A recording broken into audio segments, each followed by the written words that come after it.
Cavalcade of Sports is on the air.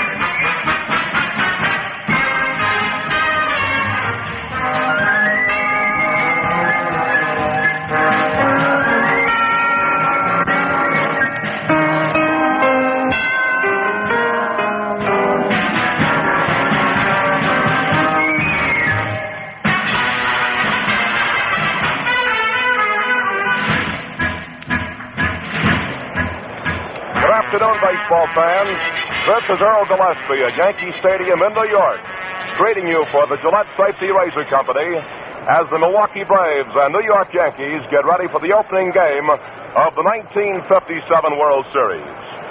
Now, for the 19th consecutive year, the Gillette Cavalcade of Sports brings you baseball's championship classic. To thank you for using its products, Gillette airs sports events the year round, including the Rose Bowl game, Blue-Gray game, Kentucky Derby, All-Star Baseball game, and the best in boxing every Friday night. This broadcast is authorized on the broadcasting rights granted by the Commissioner of Baseball solely for the entertainment of our listening audience. And any publication, rebroadcast, or other use of the descriptions and accounts of this game without the express consent of the Commissioner is prohibited. A battle of southpaws in this first game of the 1957 World Series. And as we look down from our perch here at Yankee Stadium, the veteran southpaw Warren Spahn cranking up and tossing down to Bob Keeley, the bullpen catcher coach. The 36-year-old left-hander, one of the great southpaws in the history of the game, this year in the National League finished with a record of 21 victories and 11 defeats. Across from Warren Spahn on the first base side is Whitey Ford, who in the early part of the 1957 campaign was bothered first by a bad left arm, and that sore moved up into the left shoulder. Whitey came on strong in the last 2 months of the 1957 season. He finished with a very fine record for manager Casey Stengel, 11 victories and 5 defeats. Now Ford's earned run average for the season just passed, a very brilliant 2.58. He appeared in 24 ball games. Warren Spahn, appearing in 39 games, had an earned run average of 2.69. This will be the 54th World Series. And for the first time in the history of this colorful classic, the New York Yankees, favorites again in 57, meet for the first time the Milwaukee Braves, who twice in their baseball history have appeared in the Fall Classic. That was back in 1914. When the then Miracle Braves of Boston, Massachusetts, moved up from last place after July the 4th to overtake the leaders and win the National League flag, and their great momentum of that final splurge carried them through the World Series as they knocked off the Philadelphia Athletics for a World Championship. Now, the last time the Braves moved into that World Series was 1948. They lost to the Cleveland Indians. Warren Spahn in that series had 1 victory and 1 defeat. Whitey Ford makes his 3rd World Series start today. Last year, he lost the opener to the Brooklyn Dodgers at colorful Ebbett Field. And the year before, he was victorious in the opening game of the series here at Yankee Stadium. Throughout the 1957 season, the Milwaukee Braves had quite a battle on their hands with 4 other ball clubs of the National League, with the defending National League champion Brooklyn Dodgers, the St. Louis Cardinals, who hung on very determined until the last week of the campaign, the powerful Cincinnati Redlegs, and the surprising Philadelphia Phillies. But both the Yankees and the Braves clinched their pennants on the same night a week ago last Monday, and they finished strong by finishing 8 games in front of the number 2 ball club. The Yankees had quite a battle in their hand from the Chicago White Sox, and it wasn't until late August and early September that the Yankees began to show that championship brand that has carried them into 8 of the last 9 years in pennant. Now, Warren Spahn this afternoon, Whitey Ford for the New York Yankees. And let's look at the starting lineups.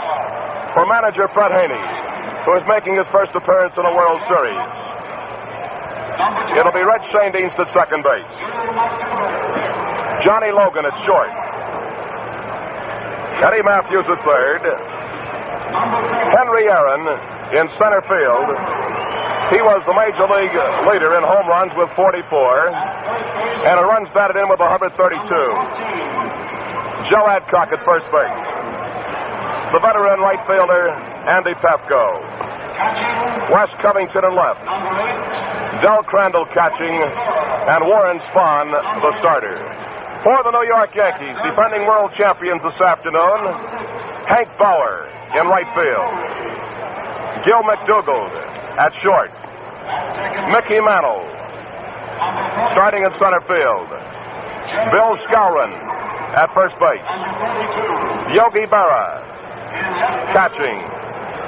Andy Carey at third base. Jerry Coleman at second base. The rookie from Milwaukee, Wisconsin, wearing a Yankee uniform, Tony Kubek, playing that tough left field. And the left-hander, Whitey Ford, is the pitcher. The 1957 World Series is being brought to you from Yankee Stadium in New York.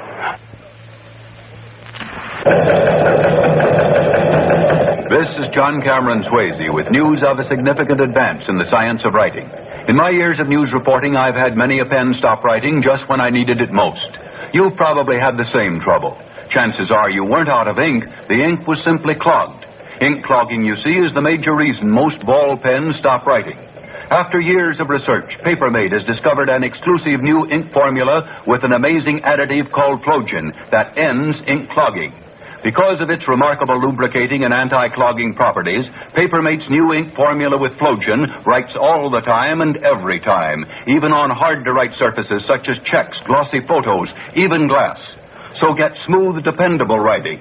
Get a Papermate, the only pen that has the exclusive new ink formula with amazing Flogen. You can still buy the new Papermate Piggyback Capri at no increase in price.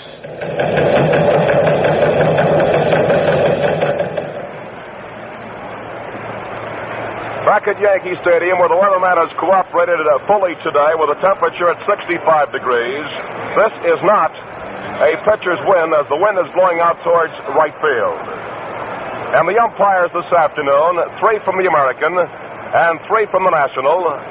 Joe Paparella of the American League will be calling the balls and strikes. Colorful Jocko Conlon of the National League at first base. Bill McKinley of the American League at second base. Augie Donatelli of the National League at third base.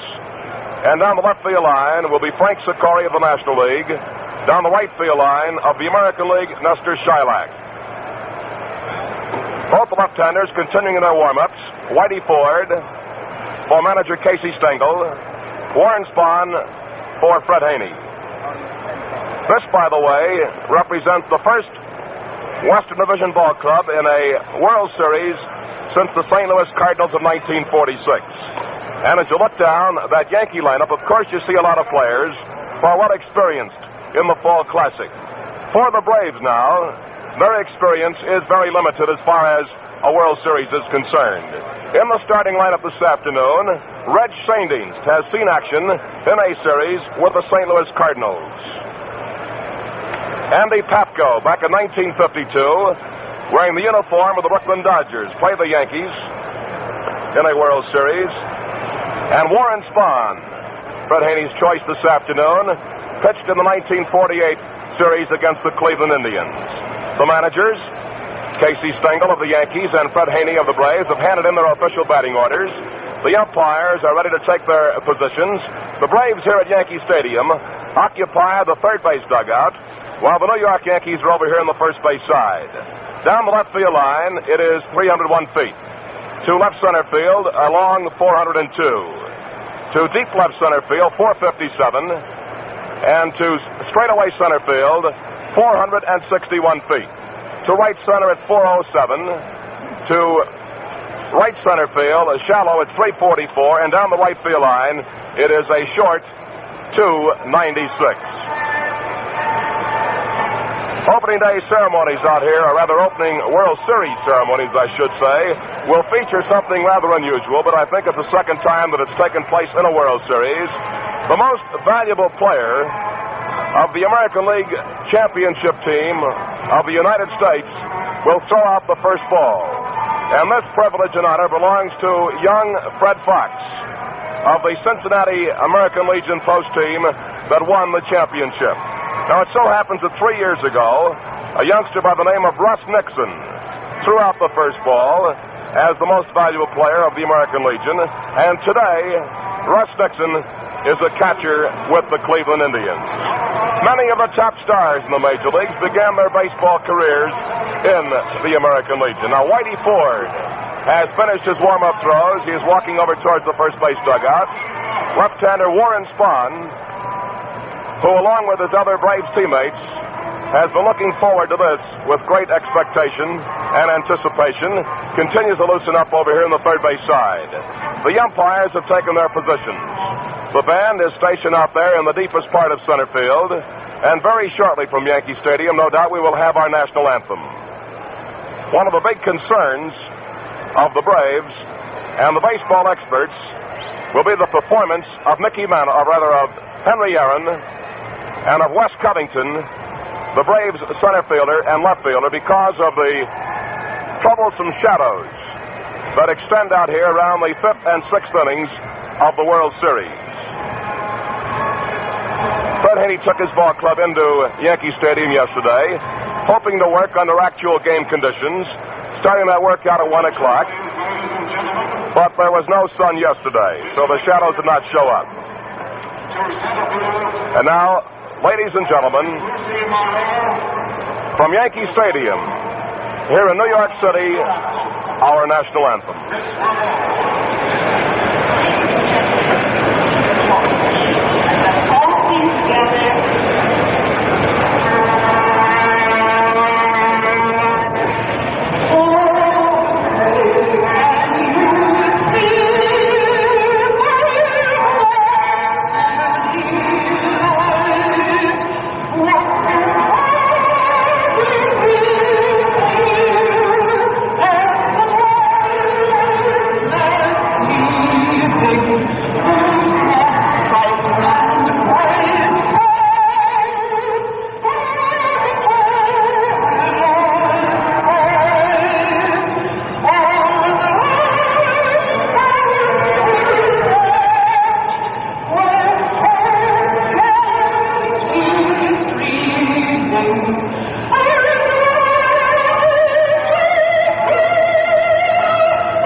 We now pause 10 seconds for station identification.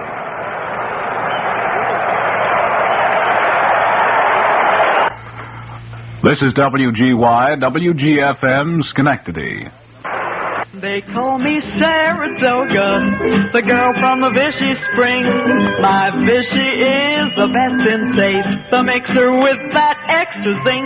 Look for the yellow label, insist on the genuine thing, 'cause only Saratoga Vichy comes from the deep Vichy Spring. If it's Plymouth you want, see Englert's Motors, Schenectady's only Plymouth dealer. Right now, get the deal of your life on a 57 Plymouth at Englert's, 1016 State Street, Schenectady. Whitey Ford has come out to start taking his warm-up tosses. Whitey has had a rather great record in the series in which he's won 4 while losing 2.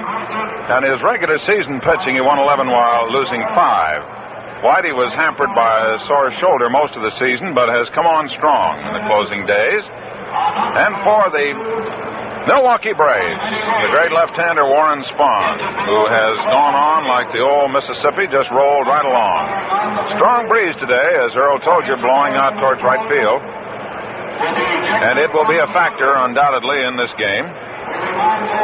Yankees have been in 22 World Series. They've won 17.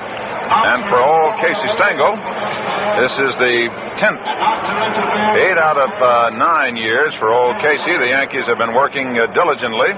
For the Milwaukee Braves, this is their second. And, of course, this will be their third. They've been in 2, 1914 against Philadelphia. They won 4 straight in 1948. They lost to the Cleveland Indians, the Indians winning 4 games to 2. Warren Spahn, stout-hearted gent representing the Milwaukee Braves, will be the man today that Milwaukee fans will hang most of their hopes on. The thinking being that if Warren can get by today, he may pitch in 3 if the series would go 7 games in 3 of the games, with the travel time being the first in many years, where the boys will be traveling west out of New York. So Whitey Ford continues his warm-up tosses. He's making them to Darrell Johnson. Yogi Berra, standing off to the right, is waiting for the first ball to be tossed out by Fred Fox, who's a fine, most valuable player of the American Legion tournament, a third baseman, just turned 18. And if you recall, it was only 3 years ago that Russ Nixon, a youngster, was here representing the American Legion champions. And he tossed out the first ball, and he now is up in the major leagues with the Cleveland Indians. All right, Yogi has gone through with the ceremonies of the toss-out, and he's now moved back to the plate. Outfield for New York has Tony Kubek in left field, Mickey Mantle in center, Hank Bauer in right. At third base is Andy Carey. At shortstop is Gil McDougall. Jerry Coleman is at second base, and Bill Skowron at first. And the first batter for the National League champions, the Milwaukee Braves, Red Schoendienst, moving up in there. Schoendienst, on the regular season, had a .309 batting average, and he, along with the rest of the Braves, were able to roll up some 199 home runs. Red is a switch batter, and he will be batting from the right side against the left-hander Whitey Ford. The outfield playing him straight away, and the first pitch of the World Series comes down, a curveball strike. So Whitey Ford, who can throw overhand, three-quarter sidearm or completely sidearm, who's got a good fastball, is ready now to work. And the one-strike pitch to Schoendienst, swung on, ground ball to Carey, big hop, waits and tosses over to Skowron. The throw's in time, is out. First play of the World Series in 1957 is a ground ball to Andy Carey, throwing over to Bill Skowron. Bill is playing today with a considerable amount of adhesive tape across the small of his back. As you know, he injured his back about a month ago, and there was some question even up until noontime as to whether he'd be able to go. All right, up there now is Johnny Logan, a fine shortstop for the Braves. Hit .273 in the regular season. Wind up by Ford and a pitch to him. Curveball with a strike. So Whitey Ford, who has great control, is not showing any signs of having any trouble with the nervousness that usually goes with a World Series. Looks into Berra. Pitch comes down, and it's outside, a fastball, 1-1. Whitey has a birthday in this month, October 21st. It's 5'10", 182 pounds. Outfield playing straight away. Carey guarding the foul line at third. Here's the windup, and the 1-1 pitch comes down, and a swing and a bouncer foul going over by the facing of the box seats. Gentlemen just stood up in the box seats and had the first souvenir. 1 ball, 2 strikes, 1 out. No score. Milwaukee batting in the top half of the first inning.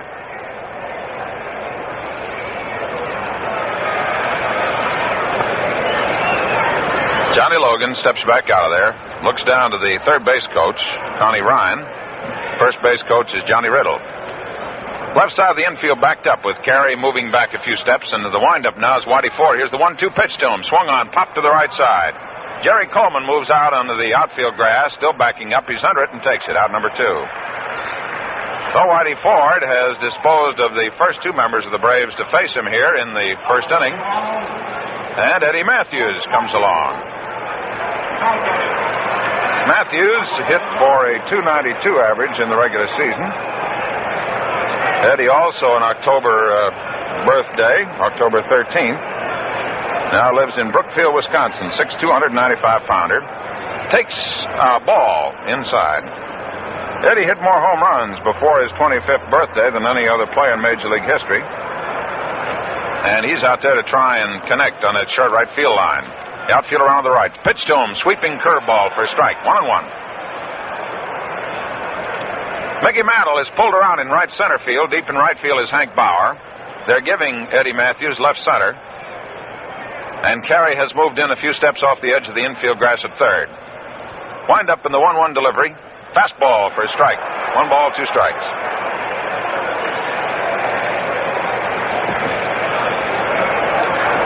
So Whitey Ford has taken care of the first 2 men of the Braves to face him, and he stands out there now with a 1 ball, 2 strike count to Eddie Matthews. Eddie, number 41, powerfully built, stands deep in the box and has a fairly open stance. Just pulls the right foot back a little bit. 1-2 pitch to him, a curveball, he fouls it off, and the count remains 1-2.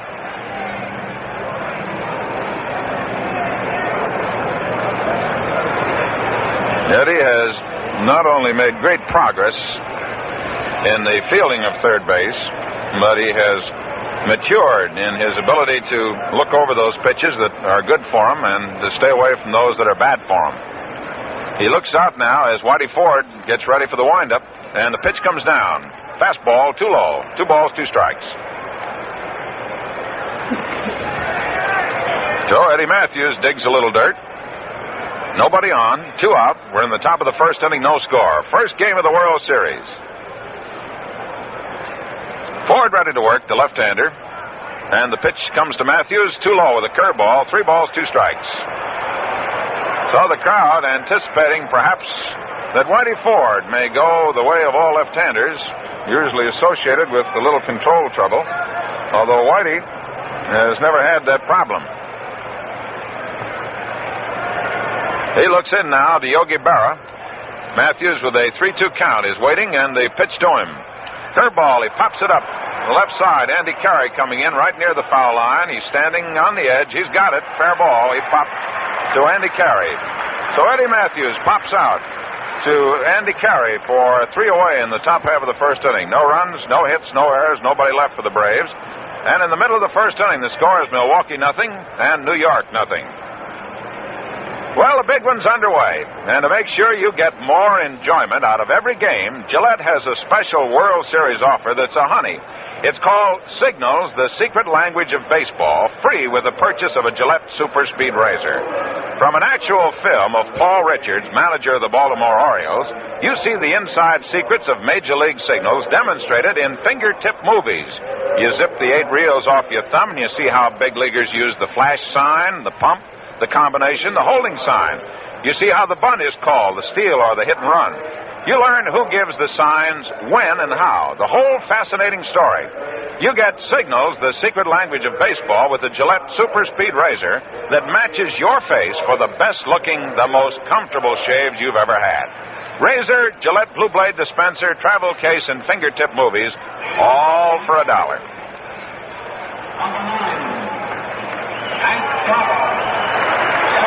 Hank Bauer will lead off for the Yankees in the last half of the first inning. Scoreless ball game.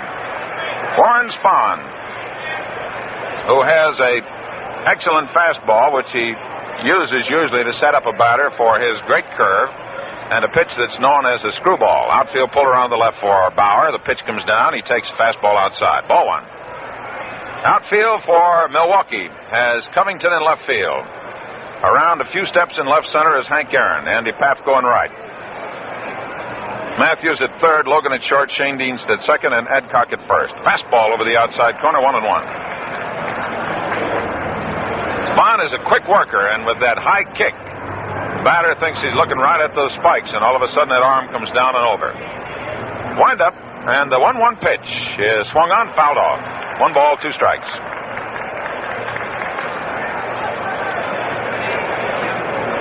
Warren Spahn working out there today. The hopes of the Milwaukee Braves riding high with him. Makes his home in the offseason out there in Hartshorn, Oklahoma. Stands 6 foot, 175-pounder. Next pitch to Bauer. Hits a soft fly ball into shallow right center field. Moving over there is Andy Pafko. He grabs it. 1 out. Notice the great team play of Red Schoendienst, who moved out. And with the large shadow that exists early in the afternoon around in right field in Yankee Stadium, Schoendienst motioning with his hand and with his finger where the ball was, in case Andy Pafko had any trouble picking it up. 1 away. Gil McDougall, a batter. Gil in the regular season batted to a .289 average. Pitch by Pafko, by Spahn is a line drive hit in the right field. Pafko moves in on the ball and takes it on the first hop. And the first hit of the World Series is Gil McDougall's single into right field. Spahn threw him a curveball that hung up there just a little bit, and Gil McDougall whacked it out into right field.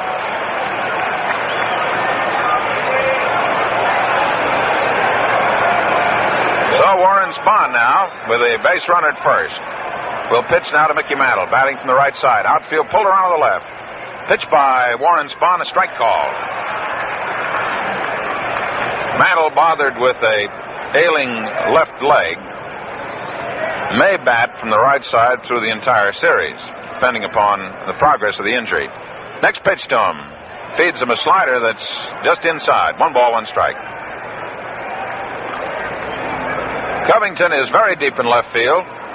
Hank Aaron around in left center. Left side of the infield backed up. Stretch by Warren Spahn. The pitch to Mantle. The fastball inside for ball 2. 2 balls, 1 strike. Yankees with a runner at first in Gil McDougall. There's no score.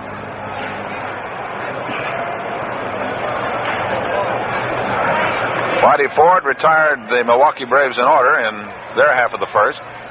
2-1 pitch to Mantle. A ground ball to the left side. Logan goes over in the hole, grabs it, can't dig it out of his glove.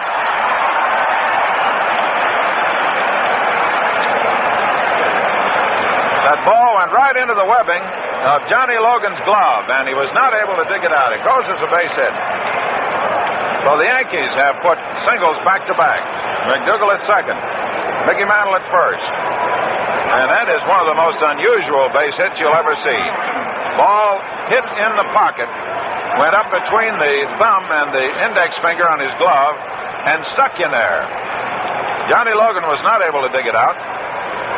So the Yankees now have runners at second and first. 1 out, and the batter is Bill Skowron. Bill with the .304 average in the regular season. Check of the runners by Warren Spahn. He delivers a curveball hit to the right side. Moving in is Schoendienst. Throws to second for the force at second, and no chance for a play at first as Mantle, going into second, took Logan out of the play. So Skowron safe at first. Mantle forced at second, and the play going 4-6. Red Schoendienst to Johnny Logan, and Gil McDougall moves to third. So the Yankees now have runners at third and first. 2 out. And the batter, one of the most dangerous men in baseball, Yogi Berra.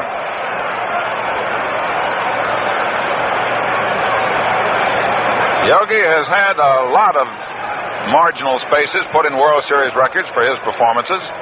Spahn's ready now. Delivers to him a fastball outside for ball 1. The Milwaukee outfield now has Covington pulled in a few steps in left. Hank Aaron is over in left center, and Pafko is deep in right field. Schoendienst deep at second. Matthews playing well away from the bag, about 2 steps off the edge of the infield grass. Yogi Berra standing there with a 1-ball count. Joe Adcock now playing back of the runner. At first base, Bill Skowron. Warren Spahn checks the runners, delivers now to Berra, takes a fastball inside and low, ball 2.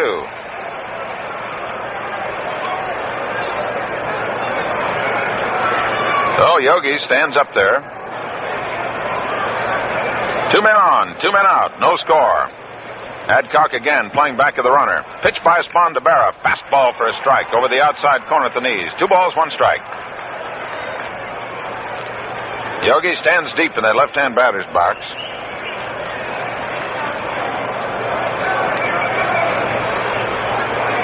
Here's the 2-1 delivery to him. Slices one over near the stands, foul. Going over is Eddie Matthews. The wind may hold it for him. No, it's in the crowd. Out of play. 2-2.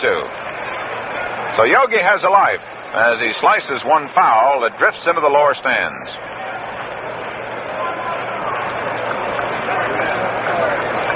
Yogi, in playing in this series, will take over the record that he shared with Bill Dickey of playing in the most series. Barra stands out there with a 2-2 count. The pitch by Spawn comes down. He swings on it, lifts a pop-up back of second. Going back is Red Shane Deans. Motions, he'll take it. Drifts back out there, and he's got it. Over the Yankees in the first inning. They get no runs. They had 2 hits. There were no errors. 2 men were left on base. At the end of the first inning, score, Milwaukee nothing, New York nothing.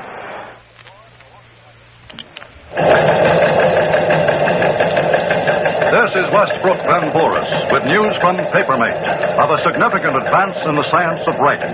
In my years of news reporting, I've had many a pen stop writing just when I needed it the most. You've probably had the same trouble. Chances are you weren't out of ink. The ink was simply clogged. Ink clogging, you see, is the major reason most ball pens stop writing. After years of research, Papermate has discovered an exclusive new ink formula with an amazing additive called Flogium that ends ink clogging. Because of its remarkable lubricating and anti-clogging properties, Papermate's new ink formula with Flogium writes all the time, every time, even on hard-to-write surfaces such as checks, glossy photos, even glass. Get a Papermate, the only pen that has the exclusive new ink formula with amazing Flogium. The Papermate Piggyback Capri is still just $1.95.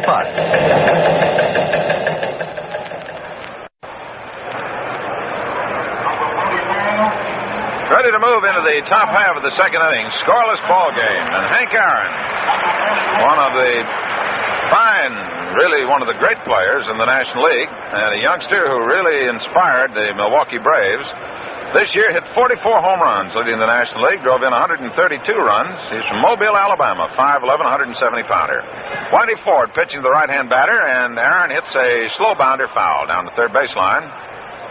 Umpire Joe Paparella moving right out there. The ball was topped, rolled out, then drifted foul. Aaron had a .322 batting average in the regular season. And the story in Milwaukee is that he sacrificed the bid for the individual batting title in order to be a team man, help the boys move around. Outfield straight away. Whitey Ford, the left-hander, delivers to him. Fastball too low. 1 ball, 1 strike.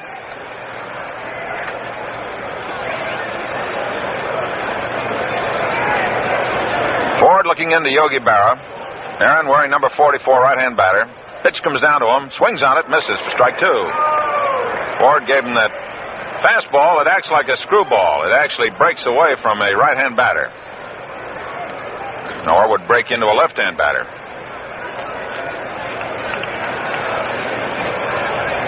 Whitey Ford has faced 3 Braves, this being his 4th. There's the swing, a ground ball to the right side. Jerry Coleman, the second baseman, has it. Throws over to first. He's out.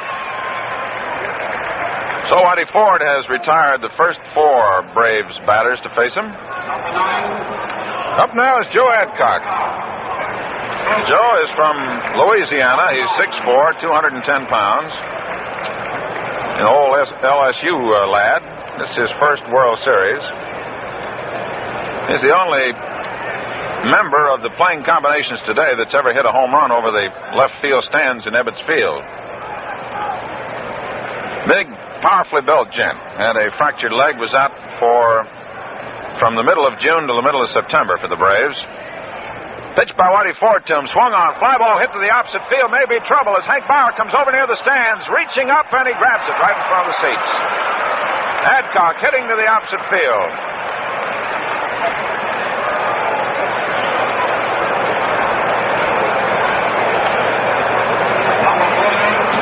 So the fans jam-packed here in the Yankee Stadium all came to their feet as Joe Adcock hitting a long fly ball almost got into that short right field area. 2 out. Batter now, Andy Papko. Looks at a fastball. Inside and low, ball 1.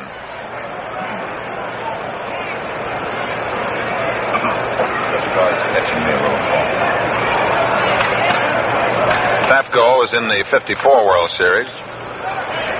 Or 45 World Series with Chicago, 52 with the Brooklyn Dodgers. Andy in 49 at-bats has 10 hits. Next pitch is ball 2. Outfield straight away for him. The delivery by Ford is a big curveball outside. Ball 3. 3-0. Now Pafko steps out, takes a look down to third base coach Connie Ryan for the sign. Connie going through some combinations. 3-0 pitch. He takes it for a strike. Now Andy again may take a flash down there and see whether he's to take the 3-1 pitch or whether he's to swing away. Wind up by Whitey Ford. The pitch comes down, swung on, a drive deep in the left field. Going back out there for it is young Kubek, and he is under it and takes it. So Whitey Ford in the second inning puts the Milwaukee Braves down in order as he did in the first inning. No runs, no hits, no errors, nobody left on. At the end of 1.5 innings of play, scores Milwaukee nothing and the Yankees nothing. Manager Fred Haney of the Braves now shouting encouragement out to his boys as they go out. You know, Fred was a baseball broadcaster, and he goes right along with the rest of us when he says, "For shaves that look good, feel great, I'll take a Gillette every time. It's the only way to get a decent shave." Now, that's the way Fred wraps it up.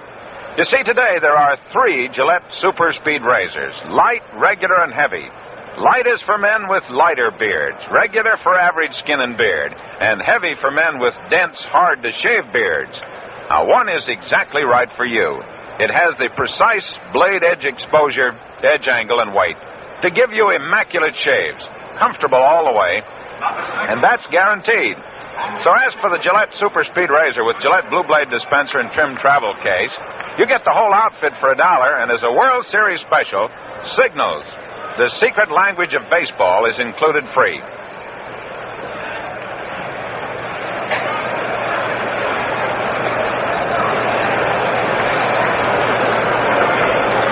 We move now into the last half of the second inning.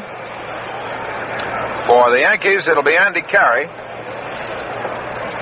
Jerry Coleman, and Tony Kubek. Spahn's first pitch outside with a fastball. Ball 1. Outfield for Milwaukee is shaded around to the left. Pitch by Spahn. Fastball catches the corner. 1-1. 1 ball, 1 strike to Andy Carey. Andy is deep in the right-hand batter's box, close stance. 1-1 delivery is, as he tries to duck away, fouled off. 1 ball, 2 strikes.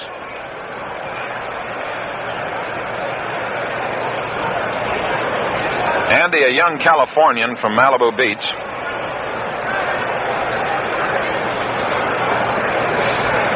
Ready to work. Warren Spahn now feeds him the 1-2 pitch inside with a fastball, 2-2. Andy's a 6'1" gent, 195-pounder. Regular season hit .255. 2-2 delivery by Spahn is too high with a fastball. Ball 3. 3 balls and 2 strikes. So Carey, leading off for the Yankees now in the last half of the second inning, has worked Warren Spahn to a 3-2 count. Crafty left-hander ready. Delivers a 3-2. Swung on. Fly ball hit into shallow center field. Coming in is Hank Aaron. Has plenty of room. He's under it and takes it. 1 out.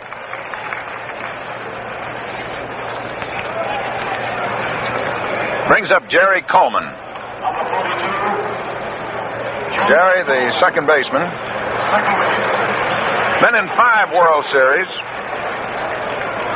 Now lives in Ridgewood, New Jersey. 6 foot, 167 pounds. And in the World Series, he's had a combined batting average of .234. Jerry in the regular season hit .268. Spahn ready. Deals him a fastball high and outside. Ball 1. Braves have shaded just a little bit over to left center. They're giving Jerry more of right center field. Jerry can hit that ball to all fields. Swings on this one, tries to hit to right and fouls it off. 1 ball, 1 strike.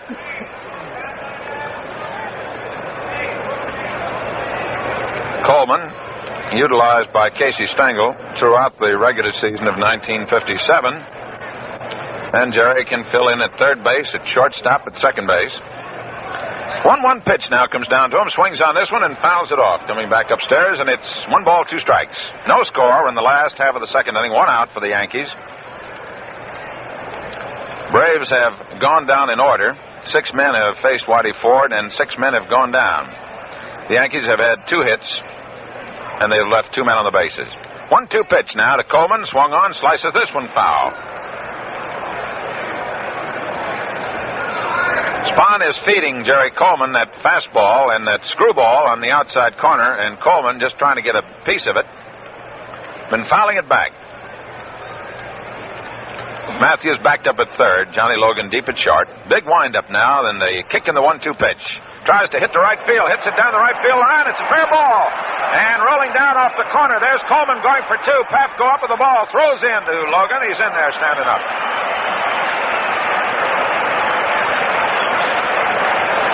So, Jerry Coleman, who has an ability to use that bat like a tennis racket and place those base hits wherever he usually wants them to, drops one just inside the line, and it falls in there for a double.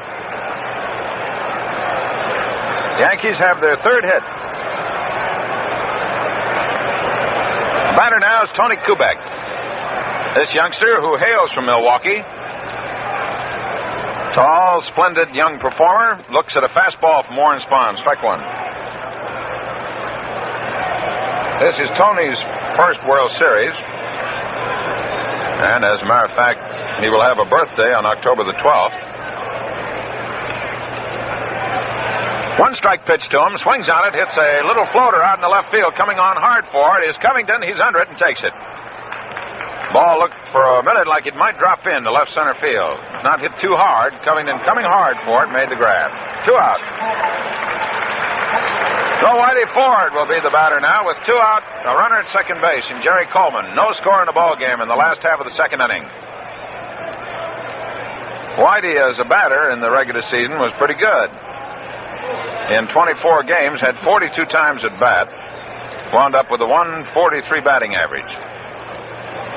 Whitey bats him as he throws him from the left side. Matthews in close at third. Spahn looks back to second, delivers. There's a fastball inside and high for ball 1.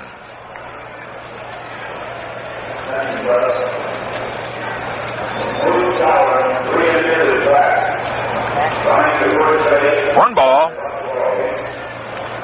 The pitch now to Whitey Ford is a curveball. It's outside, ball 2.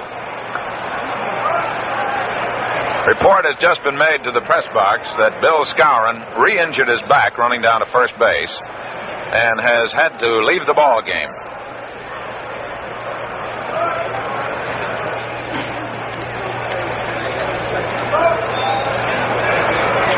Warren Spahn working to Whitey Ford. 2 balls to count. Next pitch to him. Strike call.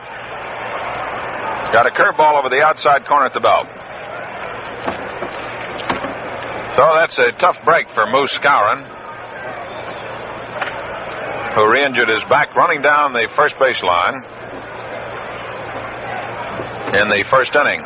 There's a swing and a pop out into left field. Moving in under it is Covington. Has the room. He takes it.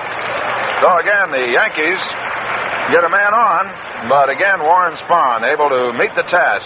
Gets him out. No runs, 1 hit.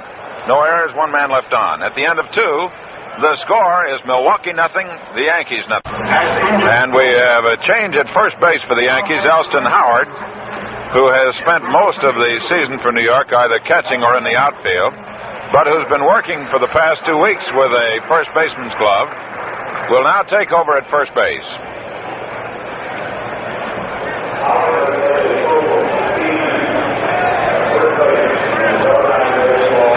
Has had very little experience actually at first base. I think he's played around 15 innings there during the regular season. But he has good speed, good arm, and with the bat, he is a very important part of the Yankee hopes with Skowron's sideline. Covington will be the first man up for Milwaukee in the 3rd inning. Wes has, in the regular season, hit for a .284 average. Left-hand batter ducks away from a curveball high and inside. Ball 1.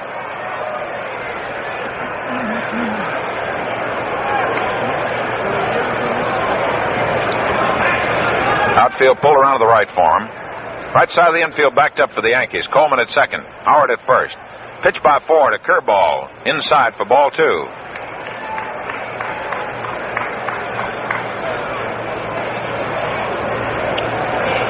Covington steps out for a moment, back in. Ford ready, delivers a fastball for a strike. 2 balls, 1 strike now. Braves have not yet had a base runner. Ford comes down with a curve that he swings on and he misses.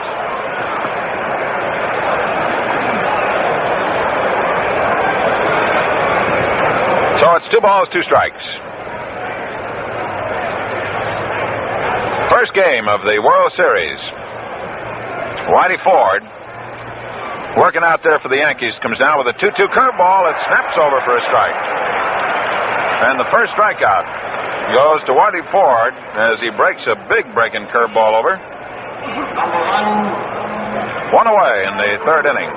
And 7 of the Braves have gone down in order.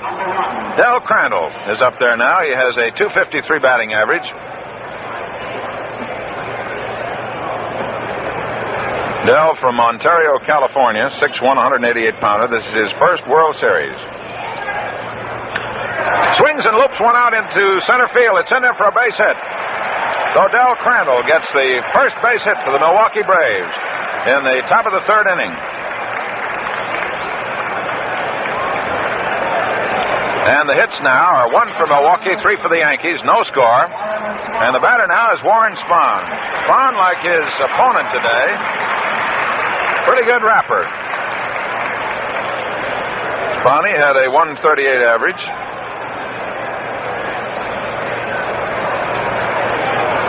Bats as he throws on the left side. Whitey Ford working out there for the Yankees. Elston Howard now motions to Whitey Ford that he's going to play back of the runner. Pitch comes down. Spahn swings, ground ball to the right side. Slow roller, grabbed by Coleman, shoots it over to the shortstop, McDougal, for the force on Crandall. No play made on Spahn going down the first baseline. So Crandall is forced. Coleman to McDougal. Base runner at first now for Milwaukee is the pitcher Warren Spahn.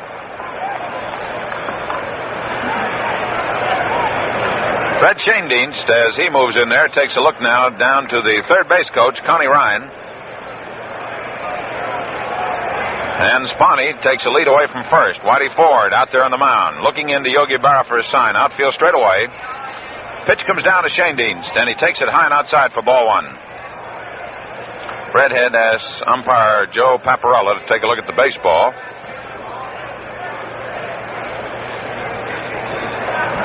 Schoendienst, his first time up, bounced out third to first. And he is very capable gent with that baseball bat. Chokes up on it. Whitey Ford looking into Yogi Berra. Base run at first. Warren Spahn leads away. Pitch now to Schoendienst. Swings and slices a foul upstairs. 1 ball, 1 strike.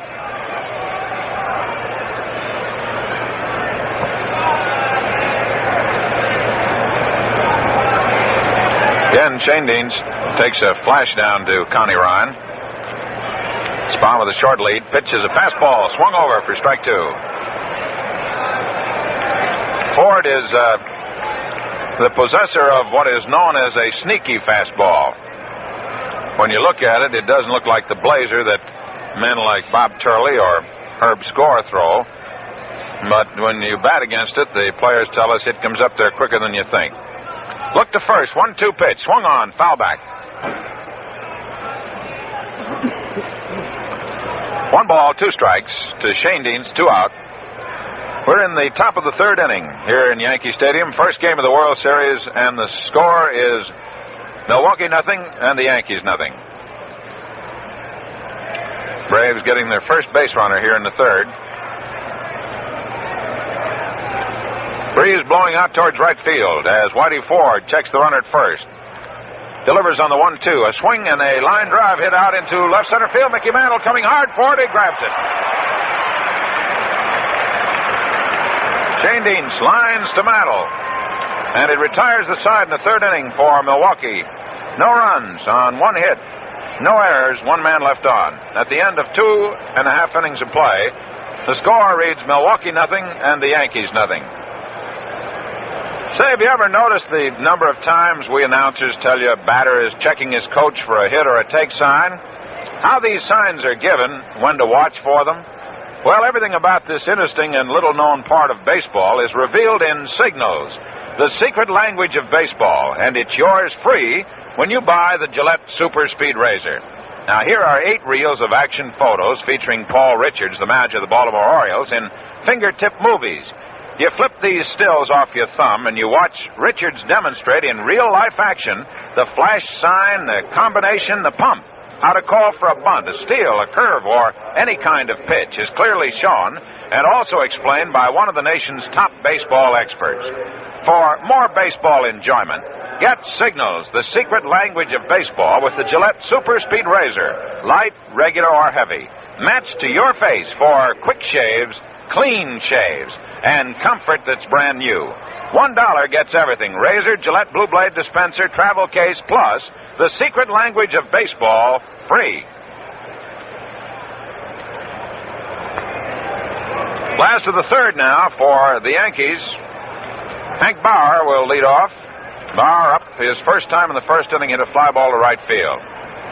Braves defensively are set up with Covington in left, Hank Aaron in center, Andy Paff going right, Matthews at third, Logan at short, Shane Dienst at second, Adcock at first, with Warren Spahn on the mound and Crandall doing the catching. Bauer, right-hand batter.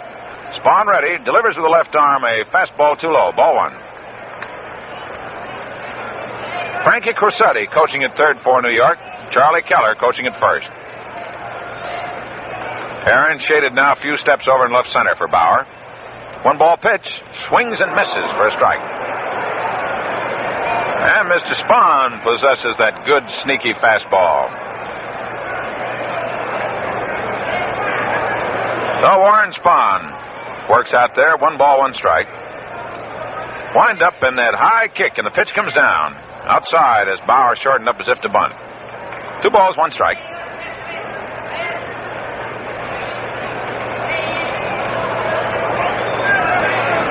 Last half of the third inning, Yankee Stadium. No score. Pitch by Spahn, outside with a fastball, ball 3. 3 balls, 1 strike.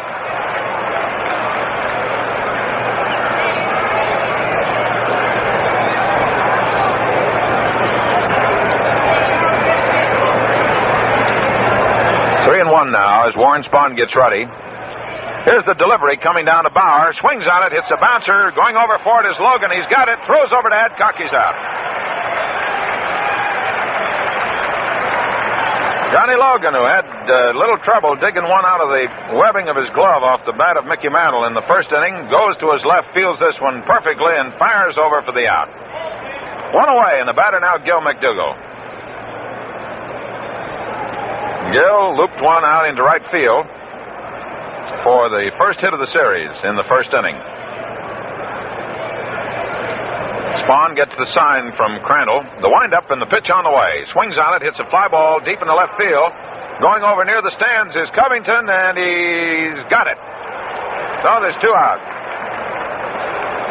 You may notice we may show a little apprehension when Wes Covington moves over to the left field line. It is a very tricky area to play here in Yankee Stadium. And yesterday when the Braves worked out, there was no sun, so he had no opportunity to work on the shadows. However, the shadows have not yet really hit that area. But sometimes, even with the sun shining brightly, it's rather difficult.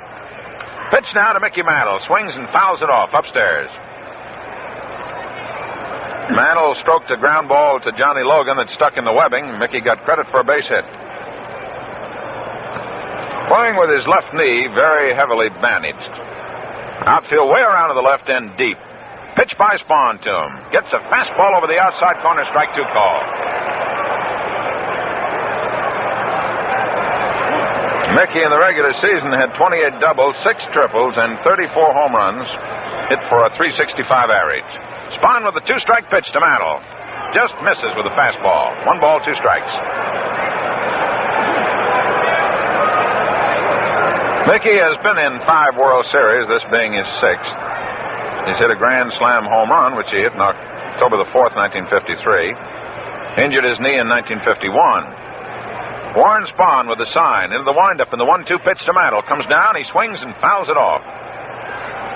So Spahn is trying to keep that ball outside to Mantle. Some of Mickey's longest home runs have been hit from the right side of the plate. Warren Spahn with the windup and deals on the 1-2. Fastball outside, ball 2.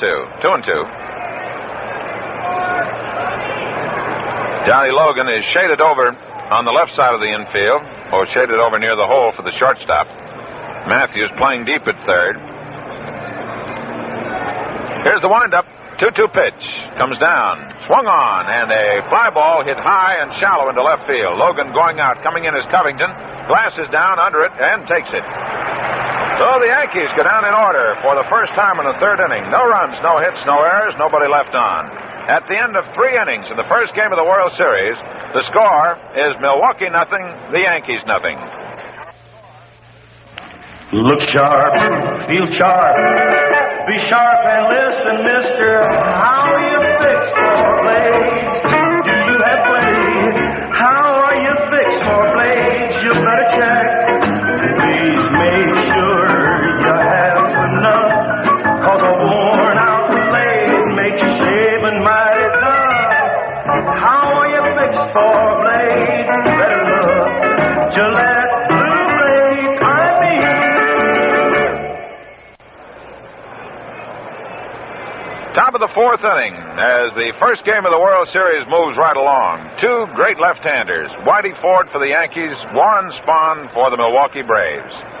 Really locked up in a great duel with I'd have to say a capacity crowd, just guessing from this position. Somewhere between 65 and 70,000 are here in attendance.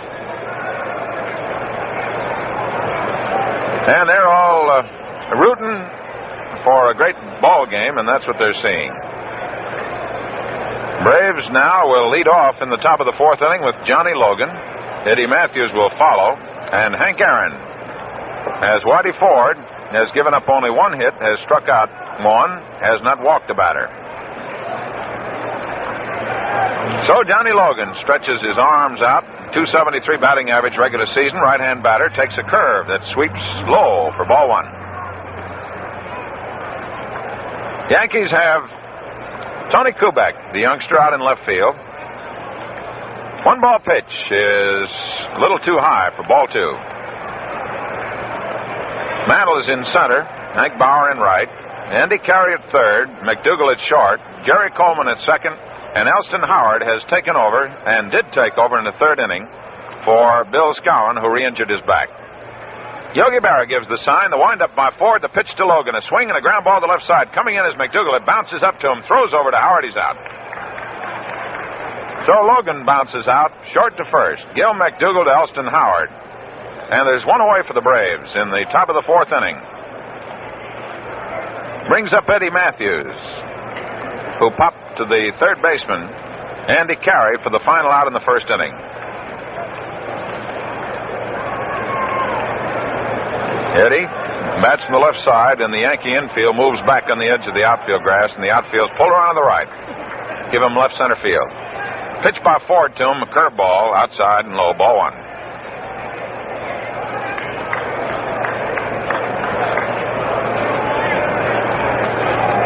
Ford looking into Yogi Berra. Ready to work. And the pitch to Matthews. Outside for ball 2. The curveball. 2-0.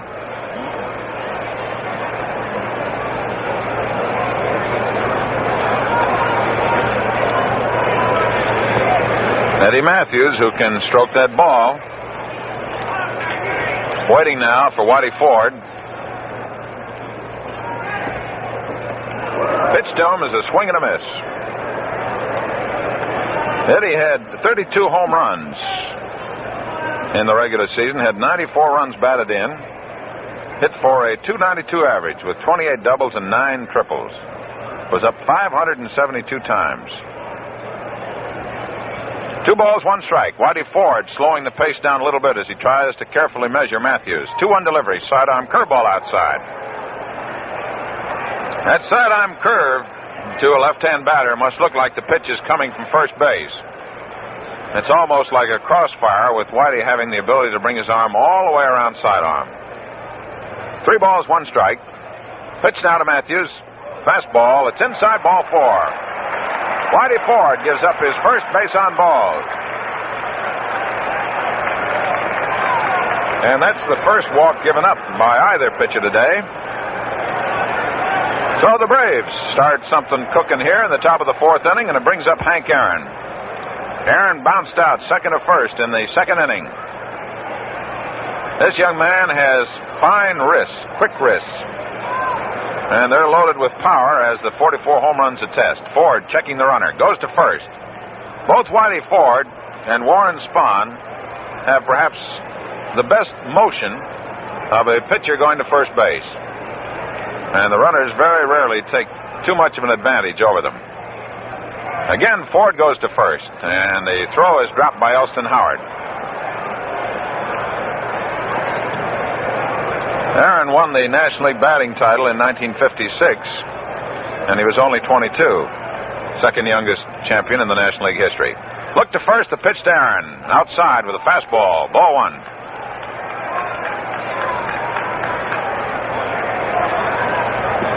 Hank has played some rather interesting positions in his career. He played shortstop in the Northern League. He was an all-star shortstop. Played second base. Pitch by Ford is swung on, sliced out into right field, a base hit. Here's Matthews making the turn at second as Bauer bobbles the ball. Here's the throw going across, and Matthews is into third.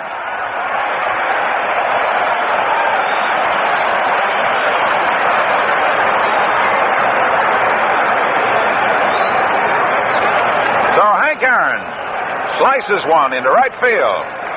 And Eddie Matthews, a good base runner, took a flash out there, saw that Hank Bauer was taking just a moment to recover the ball, made the dash, and went all the way to third. So the Braves now have runners at third and first. Only one man out, and Joe Adcock steps up there. Adcock, a right-hand batter. Time is called by the umpires. Eddie Matthews wants to tie his shoelaces. So in the great moment of suspense, here in the first game of the World Series, Matthews, tying his shoelaces, stops all action. He's all set to go. Outfield shaded just a few steps to the left. Playing deep for Joe Adcock, number 9. Joe hit .287 in the regular season. Pitched by Whitey Ford. Gets a curveball over the inside corner for a strike. Adcock appeared in only 65 games for the Braves in the regular season. Fractured leg, had 12 home runs, 2 doubles, 13 doubles, and 2 triples. 38 runs batted in. Pitch by Ford to him. He swings out, hits a bounce to the left side. Going over is McDougal. Shuffles to Coleman for 1. Throw to first, double play.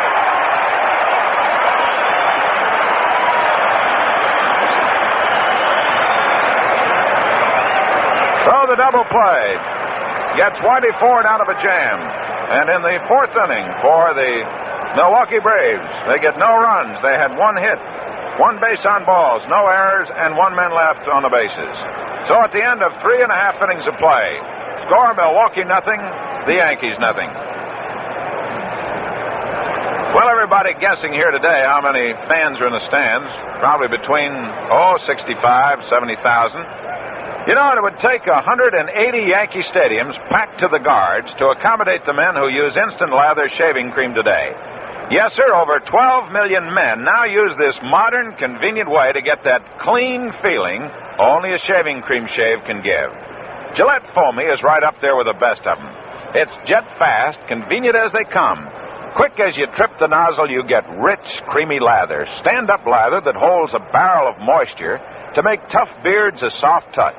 You shave in a breeze and wind up clean, refreshed. Your face feels great. And what's more, Gillette Foamy gives you the protection of K34, the exclusive antiseptic that destroys harmful facial bacteria while you shave.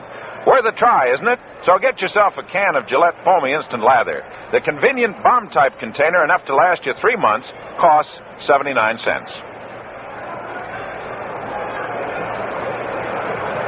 Last of the 4th inning, and Elston Howard, who took over at first base for Bill Scowen, gets his first time at bat. Warren Spahn, the big left-hander, ready. Winds and delivers a fastball, strike one called over the outside corner.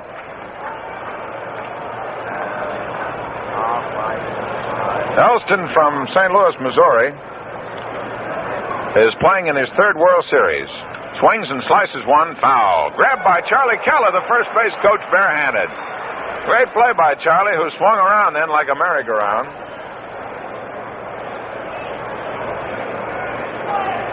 Elston appeared in 7 games in the 55 World Series, had 5 hits and 26 times at bat, had 1 home run.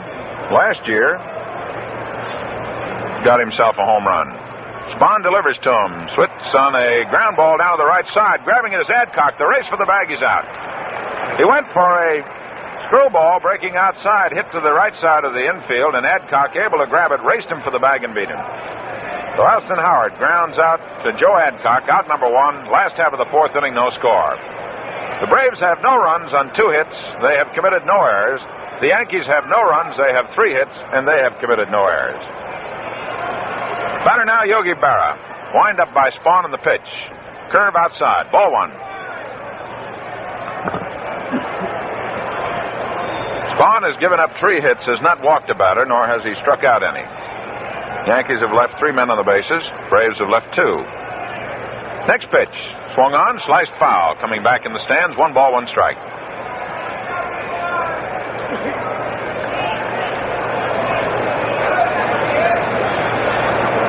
Double play ball.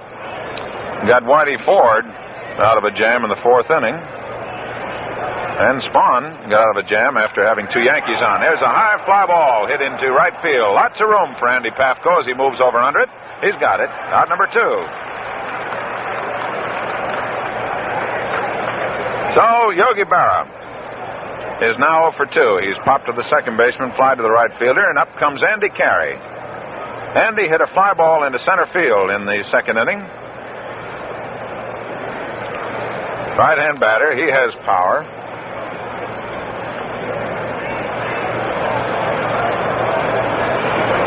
Warren Spahn with 2 out, nobody on. Winds and delivers. Outside for ball 1.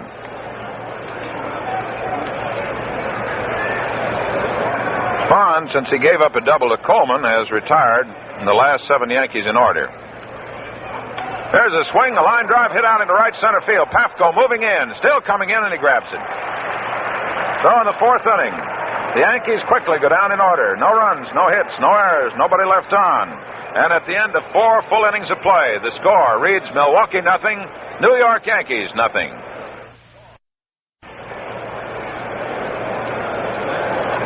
The battle of the left-handers continues in the first game of the World Series as Whitey Ford moves out now for the top of the 5th inning. And he goes against Andy Pafko, Wes Covington, and Del Crandall. Those who have followed the career of the pitcher for the Milwaukee Braves, Warren Spahn, have noted that as time goes on in a ball game, Spahn gets stingier in the department of giving away base hits. So, with Warren Spahn having escaped the Yankees in the 1st inning and having given up a double to Coleman in the 2nd and then getting the next 2 men and then settling down and retiring the Yankees 8 in a row, it may appear now that Whitey Ford and Warren Spahn are going to fulfill all the predictions of 2 of the best left-handers ever seen in the World Series, putting on a real battle. Andy Pafko, right-hand batter. Whitey Ford ready to work for the Yankees, delivers a curve that swung on and fouled out of Yogi Berra's mitt, strike 1.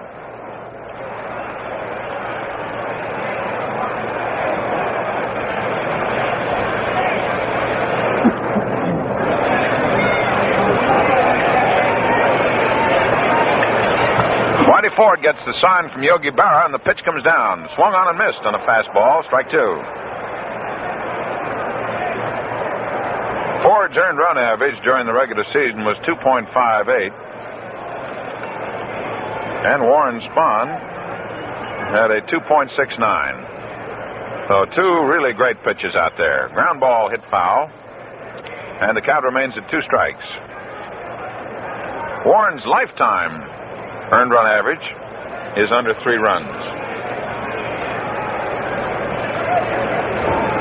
So it's 2 strikes now as Andy Pafko, with a .277 average in the regular season, stands in there.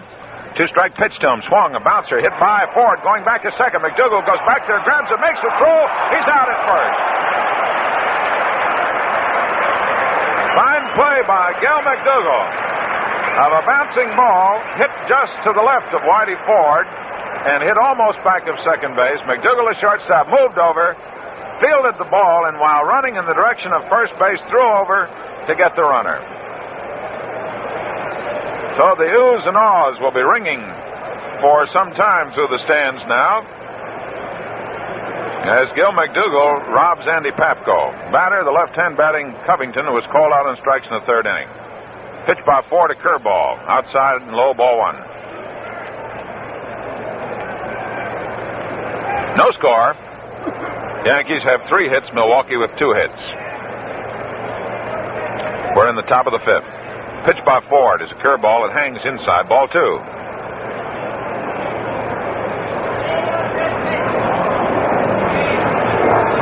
The outfield for the Yankees pulled around to the right with Mickey Mantle in right center field. Hank Bauer is deep in right. And the right side of the infield for New York backed up.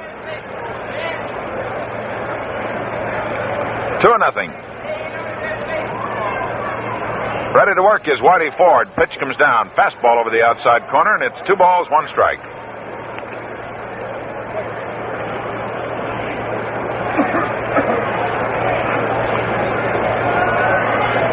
Covington steps out for a moment. Here's a windup by Whitey, and the pitch is swung on and missed. Strike 2.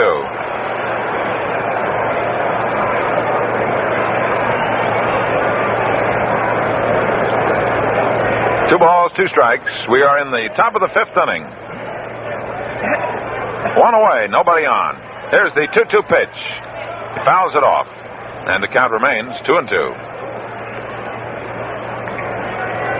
Breeze still blowing out towards right field. And the shadows from the right field stands now have moved out, covering at least half of the area between first and second, and almost covering the entire right field area. 2-2 pitch, swung on, foul back. And if the sun sinks low, then the shadows will extend out along the left field line. Shadows now are on the plate. Makes it a little difficult for a pitcher with the ball coming out of the shadow when it's swung on. So Ford is ready now with a 2-2 delivery. Swings, and there's a line drive hitting the right center field. Base hit. Covington lines a single into right center field. And the Braves now have evened up the hit total 3 apiece. So Whitey Ford, who retired the Braves in order in the 1st and 2nd inning, then was nicked in the 3rd for his first base hit, was in trouble in the 4th, gets the first man out in the top of the 5th and gives up a single now to Covington, with Del Crandall, who got the first hit off Whitey, stepping up there. Crandall, right-hand batter. Covington, a fast man, leads away. Howard holds against the run of the pitch to him, is low and inside, ball 1. Outfield for New York, playing straight away for Del. He steps out and takes a look down to Connie Ryan, the third base coach, goes through some signs. 1 out, 1 on, no score. Hits are even, 3 apiece. Runner at first leads away. The pitch comes down, swung on, a bounce to the left side. McDougall up with it, throws over to Coleman for 1, throw to first. Double play, dropped the ball. Howard dropped the ball. Was there in time for the double play. And now we shall have to wait and see if the official score rules an error.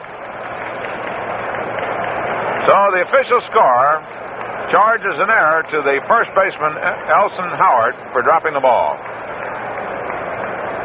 So a life for Crandall on the air. Force is on Covington, and it goes 6-4. And that's McDougall to Coleman. So the first error of the ball game goes up. And up now is Warren Spahn with a runner at first. Pitch comes down to Warren, a curveball outside for ball one.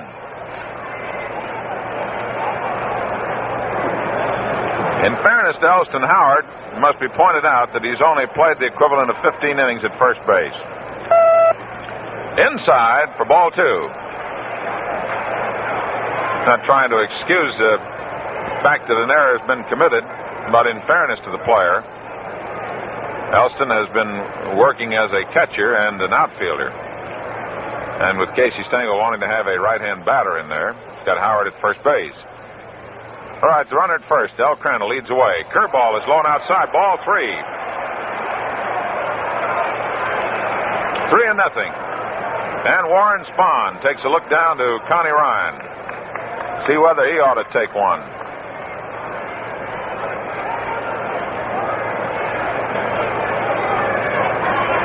Had an opportunity to see Connie work as a manager down in the farm system.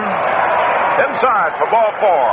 And so Warren Spahn gets on a base on ball. Second given up by Whitey Ford. And the Braves now have runners at second and first. 2 out. Crandall moves down to second base. And the batter is Red Schoendienst. The second baseman for Milwaukee lined to the center fielder in the third inning. Bounced out third to first in the first inning. Whitey Ford working out there in a little jam. Crandall leads away from second. Spahn at first. Pitch comes down to Schoendienst. Takes a swing and he misses for a strike. Red really shortens up on that bat. The outfield's playing him straight away. He's batting from the right side against the left-hander Ford. Crandall with a good lead from second. Spahn from first. Next pitch, ground ball hit down to third baseline. Andy Carey comes up with it, steps on third. So Schoendienst forces Crandall going over to third. And in the fifth inning, the Milwaukee Braves get no runs. They had one hit. There was one New York error, and 2 men are left on base. At the end of 4.5 innings of play, the score Milwaukee nothing, the Yankees nothing. Now it's my pleasure to turn our microphones over to the voice of the Milwaukee Braves, Earl Gillespie. Well, thank you very much, Bob Neal, and we certainly are seeing what we anticipated out here this afternoon, a battle between two sharp left-handers, Warren Spahn and Whitey Ford. And as we go to the last half of the fifth inning, no score. Each team has 3 hits. The Yankees have committed 1 error. Jerry Coleman, second baseman of the Yankees, leads off in the last half of the fifth inning. It'll be Coleman, Tony Kubek, and Whitey Ford, the tail end of the Yankee batting order. The left-hander Warren Spahn has allowed 3 hits, 2 in the first inning to Gil McDougald and Mickey Mantle. A looping double down the right field line by Jerry Coleman in the second. Since that time, he's retired the last 8 New York hitters. Coleman leads off, a right-handed batter, and the Braves outfield is playing Jerry around towards the left. Spahny kicks up the right leg. The pitch is a strike, it's called, and it's strike 1. Spahny's fastball knee-high near that outside corner. Tony Kubek on deck. Last half of the fifth. Jerry Coleman choking up a couple of inches on the bat. The pitch is swung on. There's a ground swing over left field. Jerry digging for first base as Covington fields this ball and fires it back into the shortstop, Johnny Logan. Jerry Coleman comes up with a second base hit. A ground single between Eddie Matthews and the shortstop, Johnny Logan. So there is hit number 4 off the veteran southpaw. And here is left fielder Tony Kubek. Kubek flied out to Covington in short left field in the second. A left-handed batter who peers out over that right shoulder at the pitcher. And he swings, hits a ground ball between the mound and first base, picked up by Spahn. Over to first base. Kubek is out, and on the play, Coleman moves into second base. Tony Kubek tossed out by Warren Spahn. And here is Whitey Ford. Ford has been mighty tough in the first 5 innings. He's allowed the Braves 3 base hits. And as a hitter, he has flied to short left field to Covington. Up now with a chance to put these Yankees out in front Runner in scoring position on second base. That is Jerry Coleman. The outfield playing around towards left. Sponny's curveball catches the outside corner for a called strike. Strike one count.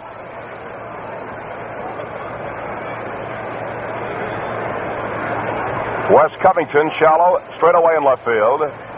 Aaron is shading forward a little bit towards left center. As Spahn looks back over the left shoulder, delivers, and the curve this time misses. Ball one and strike one. Warren Spahn, who in 1957 won 21 games in the National League while suffering 11 setbacks. In his major league career, he has totaled 224 victories. In World Series action, he has one victory, one defeat, both against Cleveland, 1948. The left-hander delivers, and Ford takes a curve outside. It's ball two. So in the first three pitches to the Yankee pitcher, Whitey Ford, Spahn has broken off curveballs. Ball two and a strike one count. The Yankee runner, Jerry Coleman at second base. One out. No score, last half of the fifth inning. Spahn delivers. The pitch swung on, a ground ball to the shortstop. Left Logan over, scoops it up. Here's his throw. This is in time, and it's two outs. And on the play, Logan to Joe Adcock. Coleman moves around the third base. So Whitey Ford is thrown out by shortstop Johnny Logan. And we move to the top of the Yankee batting order. Here is the veteran right fielder, Hank Bauer. Bauer flied out to Andy Pasco in the first inning in short right center field. In the third, he was tossed out by Johnny Logan. So Bauer is up there now with a runner on third base. Two men out. And the Milwaukee outfield playing him to pull around towards left field. Bauer swings at the drive to right center. This is going to be in there for the base hit, and here's the run scoring. It's all the way to the wall in deep right center field. Bauer is going to hold up at second base with a double. Hank Bauer doubles to deep right center field. A well-placed shot between Henry Aaron and Andy Pasco. And Bauer has the honor of driving in the first run of the 1957 World Series.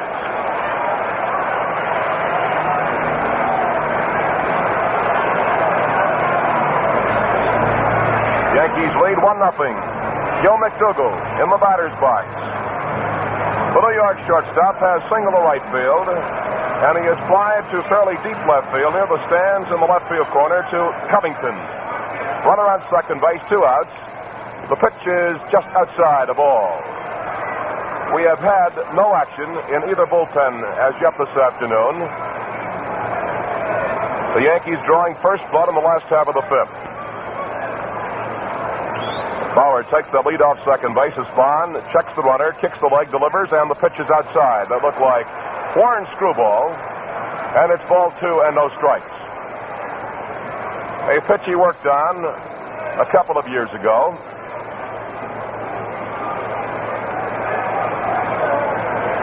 Hank Bauer on second base. Two outs. The infield deep as Spahn delivers. The pitch swung on a ground ball to the shortstop. Left Logan over, scoops it up, throws to first base, and that retires the side. Gil McDougall is tossed out by shortstop Johnny Logan. In the last half of the fifth inning, one run, two hits. There are no errors. One Yankee was left on base. The score at the end of 5 innings of play is New York 1, Milwaukee nothing. Look sharp. Feel sharp. Be sharp. The only way to get a decent shave is Gillette. Shave Gillette. The number 2 hitter in Fred Haney's batting order will be followed by third baseman Eddie Matthews and then center fielder Henry Aaron. Logan has popped out to second base and grounded out to the shortstop. Takes a curve low, scooped up by Yogi Berra, and it's ball one and strike one. The Yankee outfield plays the Braves shortstop around towards left. A very sharp pull hitter. The infield is a couple of steps around towards left also. Ford has the sign. The 1-1 pitch is high, and that's ball two. The 5 inning totals, the Yankees have 1 run, 5 hits, and 1 error. Milwaukee no runs, 3 hits, and no errors.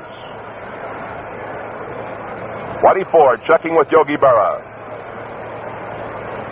Logan up there, ball 2, strike 1. Johnny swings. Here is a high foul as Berra digs back towards the stands.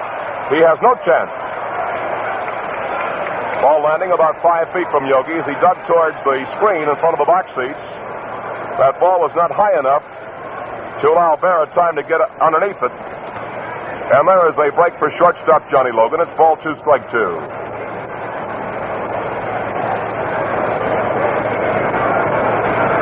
Whitey Ford, who in 1957 in the American League started 17 ball games but managed to complete only 5. Yet finished with 11 victories, 5 defeats, and a very fine earned run average of 2.58. 2-2 pitch, and this one is outside, ball 3. Ford bothered quite severely this early part of the 57 campaign by a bad left arm, and the pain moved up into the left shoulder, but he came on strong for Casey Stengel in the last month and a half. Ball 3 and strike 2 as Logan leads off in the 6th. Braves trailing 1-0. And here is ball 4 as southpaw Whitey Ford gives up his third base on ball.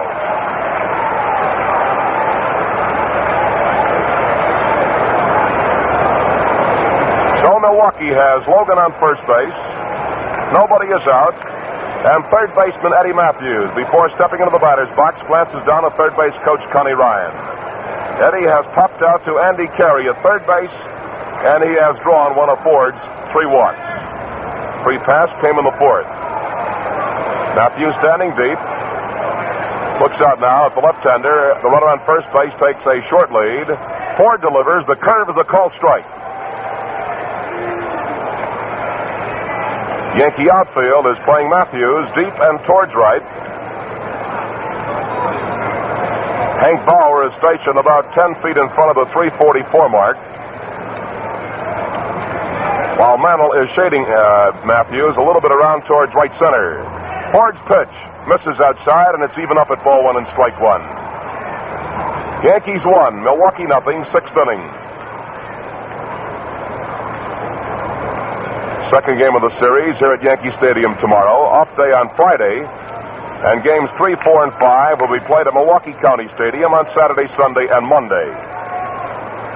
Whitey Ford has a sign from Berra, delivers, and Matthews swings and fouls this pitch back into the lower deck, and it's ball 1 and strike 2. Matthews, during the course of his major league career, has done a fairly good job against southpaw pitching. He admittedly does not like a sidearm delivery by those southpaws. And Ford will come around from that side once in a while. Ball 1 and strike 2 on Matthews. On deck is Henry Aaron. Logan leads off first base. The pitch is too low, and the count is even at ball 2 and strike 2. Certainly, we couldn't have asked for a better day here in New York City with that temperature at 65 degrees. And the wind is a hitter's wind pushing out towards the right field stands. Very spacious and huge ballpark.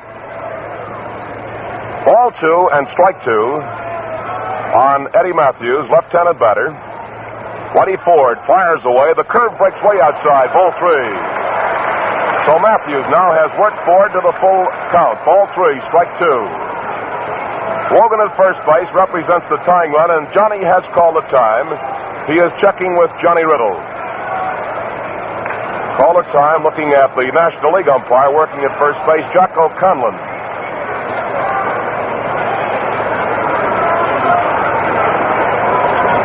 Ball 3 and strike 2. Elston Howard, who usually brings 3 gloves out to Yankee Stadium, an outfielder's mitt, first baseman's glove, and a catcher's mitt, working at first base now for Casey Stengel. There's ball 4. Eddie Matthews moves that tying run to second base as he draws a ball 4 and a 3-2 pitch. Logan on second, Matthews on first. This is walk number 4 given up by Whitey Ford. And we may see a stir of activity in that Yankee bullpen, which is located in deep right center field. and we are going to get some Yankee action. Logan and Matthews have walked. The batter is center fielder Henry Aaron, who drilled a line single in the right field in the fourth inning after being thrown out by second baseman Jerry Coleman in the second. A right-hander, Bob Grimm, is now loosening up for Casey Stengel.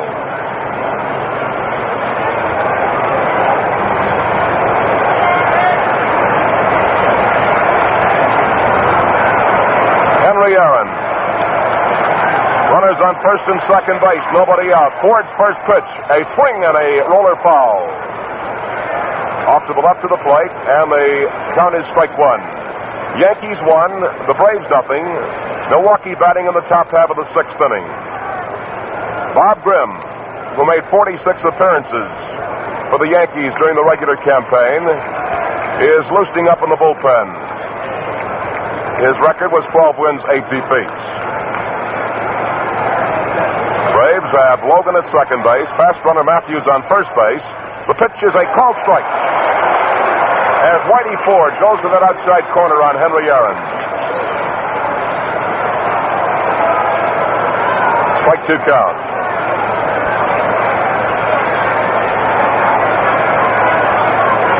Whitey into the stretch, arms down to the belt. He delivers, and here is a swing and a miss. He struck him out as Henry Aaron tried to hold up. And that strikeout is number 2 for Ford.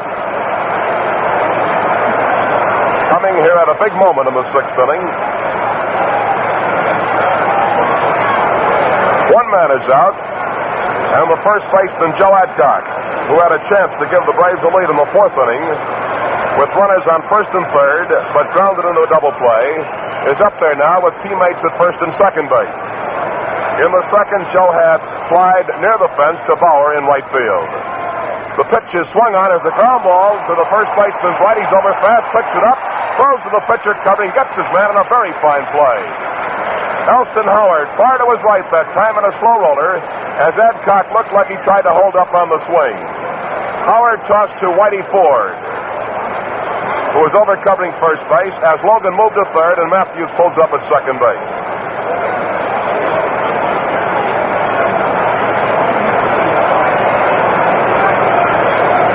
So the veteran outfielder, Andy Papko, who is in his third World Series, and his third with a different ball club, 45 with the Chicago Cubs, 52 with the Brooklyn Dodgers, 57 with the Braves, is up there with a chance to break these Braves into the scoring column. He takes a slow curve that's low, and it's ball one. Papko fly to fairly deep left field in the second, and was thrown out on so far the standout play of the ball game by the shortstop Gil McDougal in a very close play at first base in the fifth. Runners lead off second and third base. The pitch a curve is a called strike, and it's even up at 1-1. Ball one and strike one on Papko, right-handed batter. Andy, who all the way down through the years has requested and worn number 48 on the back of his uniform, going back to his early days with the Chicago Cubs in the mid-40s, early 40s. Ball one, strike one. A brief time was called as Papko moved away from the plate. Now we're ready. Whitey Ford delivers, and the pitch is low, blocked nicely by Yogi Berra. Ball two, strike one. Yankees leading 1-0. Braves with a scoring opportunity in the top half of the sixth inning have Johnny Logan on third base, Eddie Matthews on second base. 2 men are out. It's up to Andy Papko. Second baseman Jerry Coleman is playing deep, lined up with right center field on the edge of the outfield grass. And a time is called, and the first appearance of either manager is taking place at Yankee Stadium as Casey Stengel goes out to talk to Whitey Ford. Now he has a left-handed hitter, Wes Covington, on deck. Wes has struck out, lined a single to center field.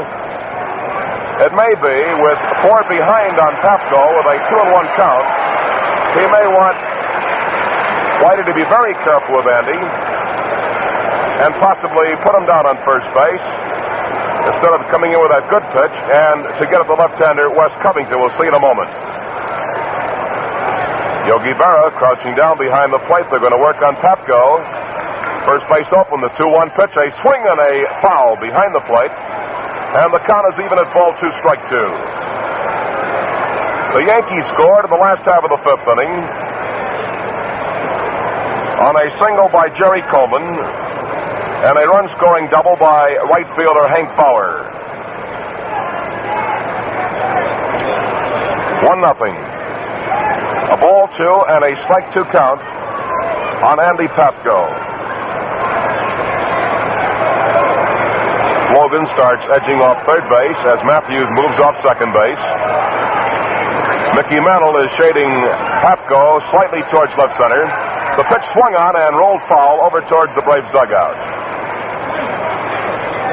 Ball 2, strike 2.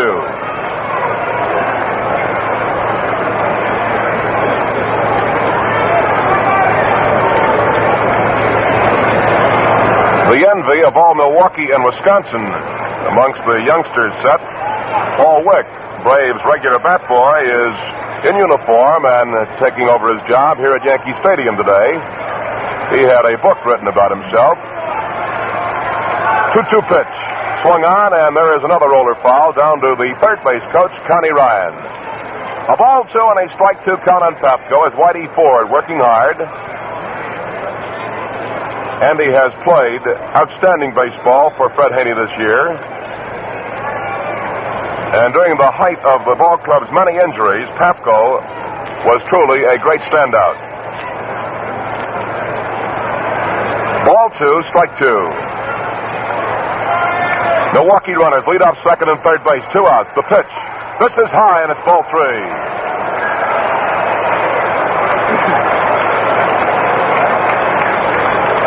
Ball 3 and strike 2 on Andy Papko. Whitey Ford taking his time, moves back to the rosin sack.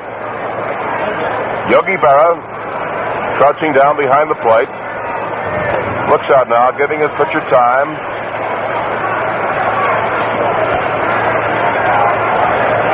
Braves runners take their leads off second and third base. 3-2 pitch, a swing or miss. He struck it out. Clutch pitching by Whitey Ford, his third strikeout of the afternoon. And in the 6th inning, it's no runs, no hits, no errors, and 2 men were left on base. So the score at the end of 5 1/2 innings is New York 1 and Milwaukee 0. The Yankees, the first pitch swung on a high fly ball to short center or fairly deep center field as Aaron goes back, makes the catch, and that is one away. Center fielder Mickey Mantle leading off goes after Spahn's first pitch. Flies to Henry Aaron in center field, and Mickey now is 1 for 3 this afternoon. Batter is first baseman Elston Howard, who moved into action in the top half of the third when Skowron in the first inning, running out a ground ball in the infield, re-injured his back. There was quite a bit of apprehension about both Skowron and Mickey Mantle yesterday here in the New York area. Mantle with the bad left leg and Skowron with the back injury. 1 out, nobody on base. We're in the last half of the 6th inning. The Yankees are leading 1-0 as the right-handed batter Elston Howard looks at a strike and a beauty that's right down the alley. Howard up once, went out to the first baseman Joe Adcock unassisted in the 4th. Warren Spahn, stylish southpaw, delivers, and there's a swing and a drive foul into the stands down that first base side, and it's strike 2. Yankees 1 run on 5 hits. Milwaukee no runs and 3 hits. New York has committed 1 error. The Braves none. On deck is catcher Yogi Berra. The strike 2 pitch is swung on and fouled past the Yankee dugout, so that it's still a strike 2 count. Henry Aaron is almost lined up straight away in center field, just a shade towards left center, for this right-handed hitting first baseman Elston Howard. Strike 2 count as Spahn has the sign, delivers. The pitch swung on. Here is a base hit in the right center field. Howard singles into right center as Aaron scoops up this ball, fires it back into the second baseman, Red Shandies. And that is hit number 6 off Warren Spahn. Brings up Yogi Berra. And we're going to get action, I believe, in the Milwaukee bullpen. The Yankees with 6 base hits off Warren Spahn. Runner on first base, 1 out. Yogi Berra, nothing for 2 so far today. Takes high a ball. Berra in the first inning popped out to Red Shandies. In the fourth, he flied out to Andy Pafko.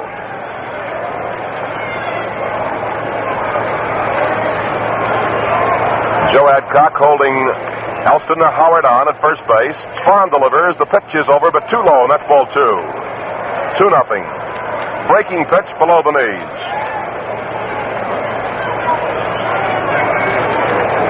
Big Gene Conley is in action in the left field bullpen for manager Fred Haney. Conley, 6'8". Spahn, glancing at the runner, delivers, and Berra swings and fouls one. That'll be back in the third base box seats. And a baseball souvenir for some lucky person. A ball 2 and a strike 1 count on Yogi Berra. Will be followed by third baseman Andy Carey. Berra had what you might call a disappointing season for Yogi Berra, batting at .251 this year. Ball 2, strike 1. Here's that move to first base by Spahn. Howard back in plenty of time. Although Yogi did manage to hit 24 home runs, and he drove in 82 runs. The 2-1 pitch, and this is low, ball 3. As Yogi said, that isn't too bad for a .251 hitter, 82 RBIs. Now, Crandall has called the time. He's moving out to talk to Spahn. Ball 3 and a strike 1 count. Spahn is behind on Yogi Berra as he works with Elston Howard on first base and 1 out in the last half of the 6th inning. And New York leading Milwaukee 1-0. 3-1 pitch is ball 4. And this is the first base on balls given up by Spahn today. It puts New York runners on first and second base. And it brings up the third baseman Andy Carey, who flied out to Henry Aaron in short center field in the second. And then he lined out to Andy Pafko in right center field in the fourth. And a time is called by manager Fred Haney. And Haney makes his first appearance on the playing field, except for the handing in of the official batting orders before the start of the ball game. Gene Conley has been loosening up in the bullpen in deep left center field. Very unusual bullpens here at Yankee Stadium. Very tough to discover who is actually working out there because the view is partially or almost completely blocked from our broadcast setup here at the stadium. But with a guy like Gene Conley, he stands out head over shoulders out there with a big red number 22 in the back of his gray uniform. Yankee runners on first and second base, the conference over. And back into that dugout goes manager Fred Haney. Conley is joined by a curveball right-hander, Bob Trowbridge. Andy Carey to bunt, takes a strike. It's on the outside corner. Andy Carey had squared around as though to bunt. Took a strike. On deck is the second baseman, Jerry Coleman, the hot hitter so far in the series, with a double to right and a single to left. Coleman on deck, and Andy Carey up here with teammates at first and second base, and 1 out. Warren Spahn delivers. The pitch is swung on a drive in the center field, base hit. Here comes a Yankee run now as runners are going into first and third. The peg to third base, and he is safe at third. Andy Carey comes through with a single to center field, and the Yankees have a 2-0 lead. Hit number 7 off Warren Spahn as Carey drives in his first run of the series.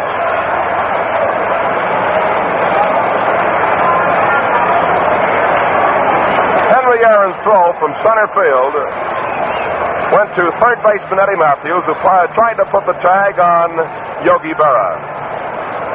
Berra beat the throw.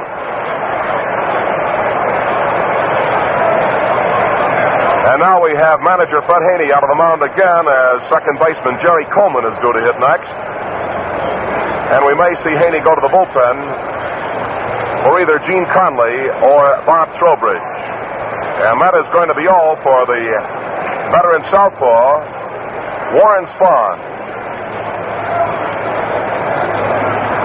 We are receiving the indication from the umpires that Haney has made up his mind to go to the Milwaukee bullpen.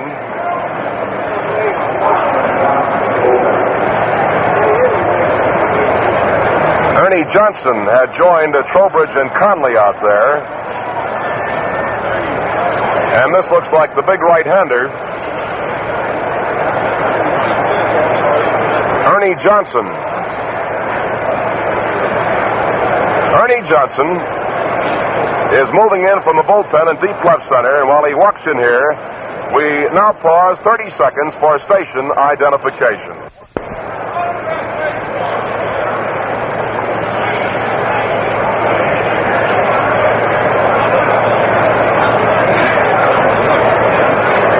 Jerry Coleman, second baseman, will be the first man to face Johnson. The Braves are playing the infield in. The outfield playing around towards left as Coleman, who looped a line double down that right field line in the second, and then singled the left field, a ground single in the fifth inning, has 2 for 2, and the pitch is swung on miss, strike one. Jerry Coleman cutting around hard on a breaking pitch, and it's strike one. Ernie Johnson is a very slow and deliberate worker. He was raised in the Milwaukee Braves farm system and has been up in the major league since 1952. Runners lead off first and third base, one out. Johnson delivers, and here's a squeeze play with the runner scoring. The peg is to first base. He is out. A squeeze worked perfectly by the New York Yankees. Coleman's bunt down that first base line. The play had to go to first base.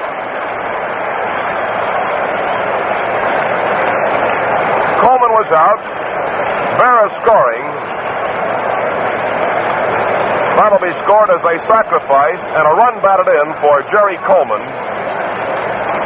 And the Yankees now enjoy a 3-0 lead. On the play, Andy Carey moves into second base. Now we find the left-handed hitter, Tony Kubek, named by the Sporting News as the Rookie of the Year in the American League. A left-handed batter, 0 for 2. Johnson's pitch is a called strike. Kubek in the second flied to Wes Covington in short left field. In the fifth inning, he was thrown out by Warren Spahn. Perfectly executed squeeze play by the New York Yankees. They lead 3-0. The pitch high inside. It's even up on Kubek at ball one and strike one. Tony Kubek going all out, of course, in the series, and he'll be in front of his hometown fans Saturday at Milwaukee County Stadium. Runner on second base. 2 men are out. 2 runs across the plate. Pitch is swung on miss. Strike 2. 1-2 on the number 8 hitter in the New York batting order, Tony Kubek.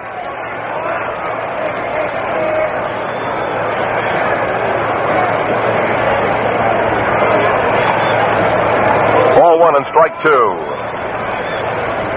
Andy Carey leads off second base. Into the stretch goes Ernie Johnson. He delivers, and the pitch swung on, missed. He struck him out. Tony Kubek becomes the first Yankee to strike out this afternoon. And in the last half of the sixth inning, 2 runs on 2 hits. There were no errors. 1 man was left on base, and the score at the end of 6 innings of play is New York 3, Milwaukee 0. This is Westbrook Van Boris with news from Papermate of a significant advance in the science of writing. In my years of news reporting, I've had many a pen stop writing just when I needed it the most. You've probably had the same trouble. chances are you weren't out of ink. The ink was simply clogged. Ink clogging, you see, is the major reason most ball pens stop writing. After years of research, Papermate has discovered an exclusive new ink formula with an amazing additive called Flojum that ends ink clogging. Because of its remarkable lubricating and anti-clogging properties, Papermate's new ink formula with Flojum writes all the time, every time, even on hard-to-write surfaces such as checks, glossy photos, even glass.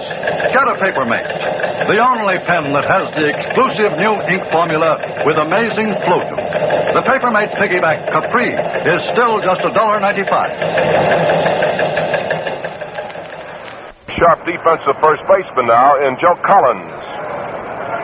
So it is Collins at first, Coleman at second, McDougal at short, and Carey at third base for the Yankees. And the shortstop, Gil McDougal, calling for his sunglasses as Whitey Ford continues his warm-up tosses down to Yogi Berra. The Braves in the top half of the seventh inning lead off with Wes Covington, then Del Crandall, and most likely a pinch batter for the pitcher, Ernie Johnson. As we glance down to that dugout, we're trying to spot the Braves hitter who is down there swinging a bat around. Looks like it might be Nippy Jones. Covington tries a drag bunt down the first base line. This rolls foul, and it's strike one. Wes Covington took a curve strike on a 2-2 pitch in the third, called out on strikes. And he lined a single to center field in the fifth inning for one of the three hits off southpaw Whitey Ford. We're in the top half of the seventh. The Yankees lead 3-0. Outfield playing around to the right. Covington, strong left-handed batter, facing southpaw Whitey Ford, who delivers, and there's a swing and miss. Strike two. The Yankees drew first blood in the fifth. They added two more in the sixth inning, making it a 3-0 ball game at the end of six. New York with 3 runs on 7 hits. Milwaukee, no runs and 3 hits.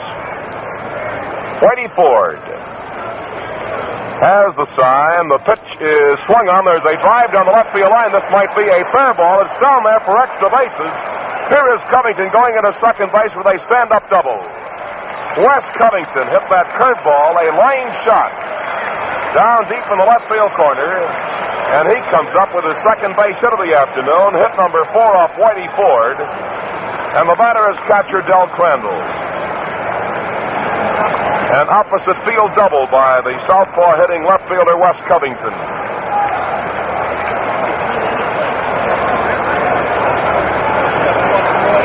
Nippy Jones is in the on-deck circle. He is going to bat for Ernie Johnson. Here is Crandall, who has 1 for 2. A swing and a ground ball hit to the shortstop.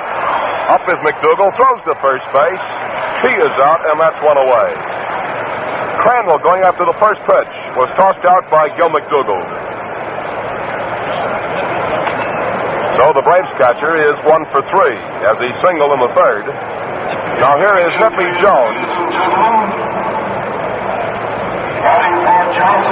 Nippy Jones, who was purchased from the Pacific Coast League after the injury to first baseman Joe Adcock. And he gave assistance to Frank Torrey at first base while Adcock was out of the lineup. A right-handed batter who takes too low a ball. Jones was used as a pinch batter in a previous World Series when he was a member of the St. Louis Cardinals.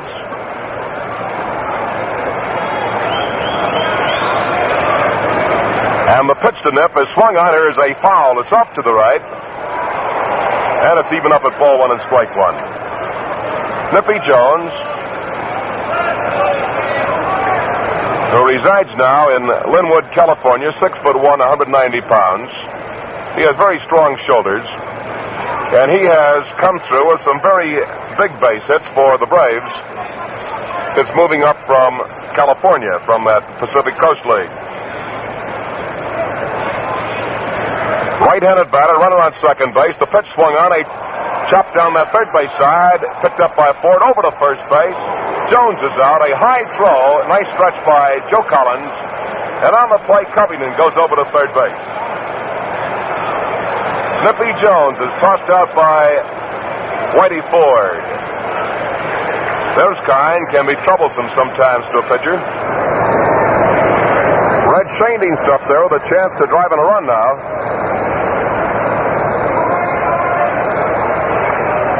Red has no hits in 3 trips. He has grounded to the third base, flied to left center field, and he has been safe on a fielder's choice. Runner on third as third baseman Andy Carey moves Covington back into the bag. Here is a ball that's high. Ball 1 and no strikes.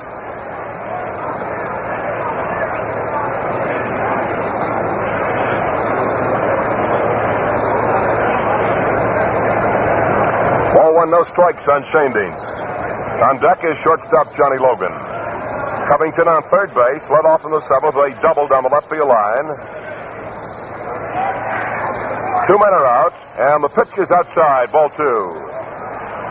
Milwaukee trailing New York 3-0 in the top half of the 7th inning.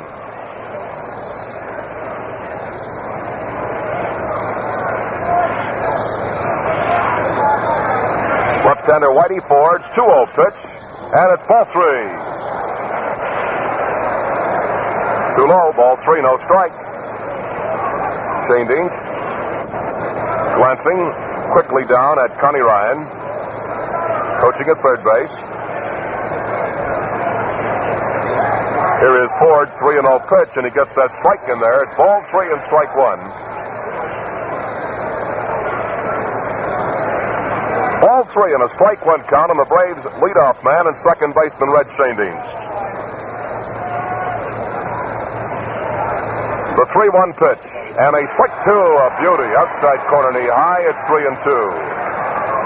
Shandings opened the 1957 season wearing the uniform of the New York Giants. Traded to Milwaukee, and has really sparked that infield. 3-2 pitch swung on a ground ball to the center field for a base hit. Here is the first Braves run scoring now, and Shandings goes up at first base. Red Shandings grounds a single in the center field, and that is hit number 5 off Whitey Ford. And the score is now New York 3, Milwaukee 1. That base hit gives Shandings 1 for 4, and it brings up the shortstop Johnny Logan.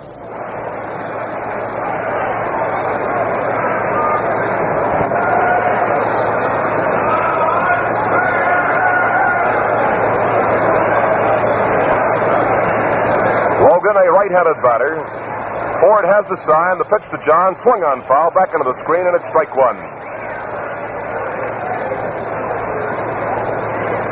The Yankees with 3 runs on 7 hits. Milwaukee 1 run and 5 hits. Logan to the batter's box. Eddie Matthews on deck. At first base, it's Red Shandings. Joe Collins holding him on. Here's the pitch. It's a swing and a foul. It's back against the screen again, and it's strike 2. Strike 2 count. This is the first inning in which the Braves have managed to get 2 base hits off Whitey Ford. They had singles in the 3rd, the 4th, and the 5th.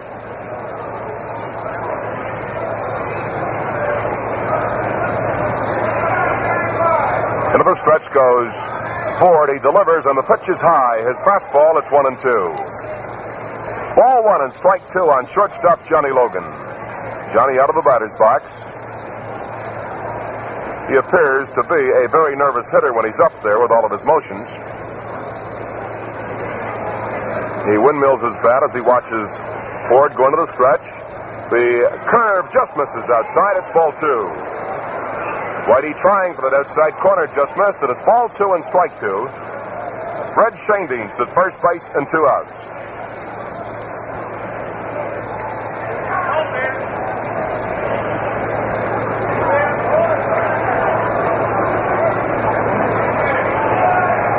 Whitey Ford taking his time.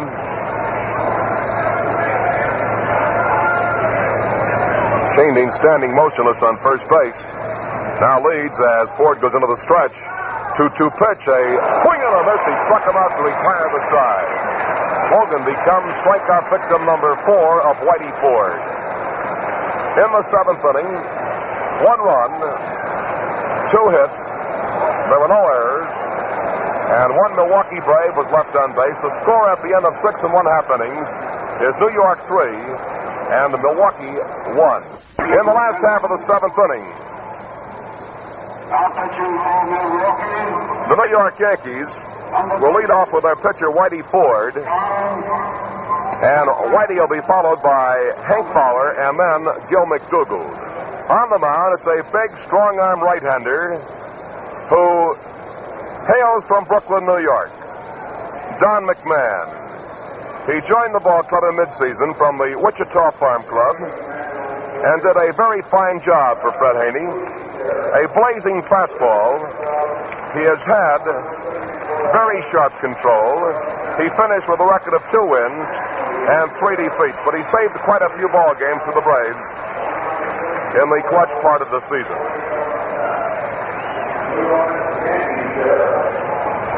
Whitey Ford leads off against Don McMahon. And the first pitch, a fastball, is outside, ball 1. Whitey Ford has flied to Covington in short left, and he grounded out to the shortstop in the 5th. So the Yankee pitcher has no hits and 2 trips. He swings. There is a ground ball to the second baseman's left. Shane Dienst has it, throws to first base. He is out, and that's 1 away. Whitey Ford is thrown out by second baseman Red Shane Dienst. We move to the top of the New York batting order, and here is right fielder Hank Bauer, who drove in the Yankees' first run in the 5th inning with a double. Hank Bauer hit one between Henry Aaron and Andy Papko that carried all the way to the wall in right center field. And the first pitch to Hank is in close. He turns away from the ball.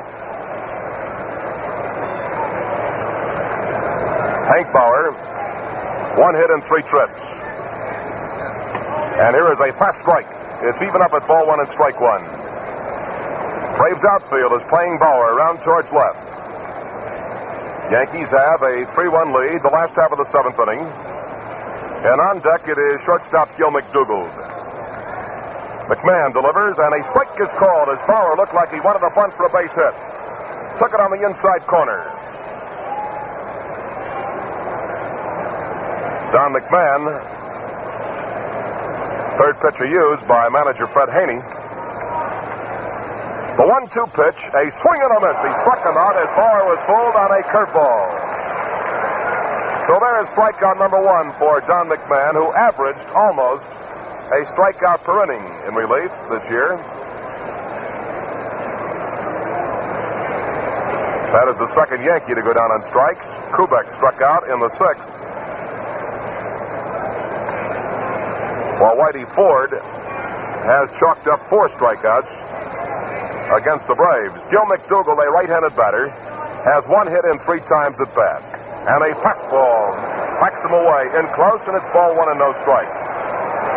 This is the tough part of the day for these hitters, with that shadow moving in from the triple-deck grandstand, extending out to the mound, so that baseball, when released by a fastballer such as Don McMahon, comes out of that sunshine into the shadow, and it's tough to follow.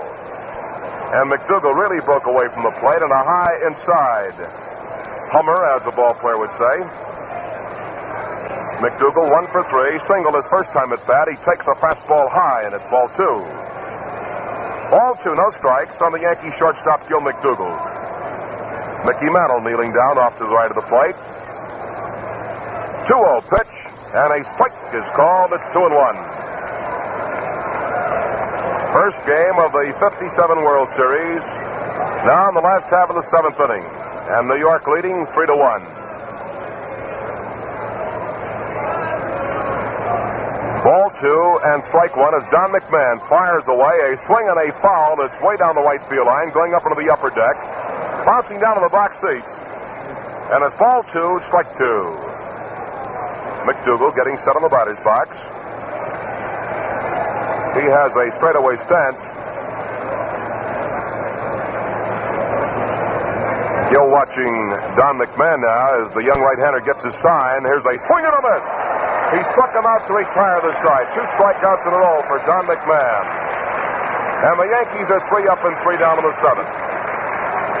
No runs, no hits, no errors. Nobody left on base, and the score at the end of 7 innings of play, New York 3, Milwaukee 1.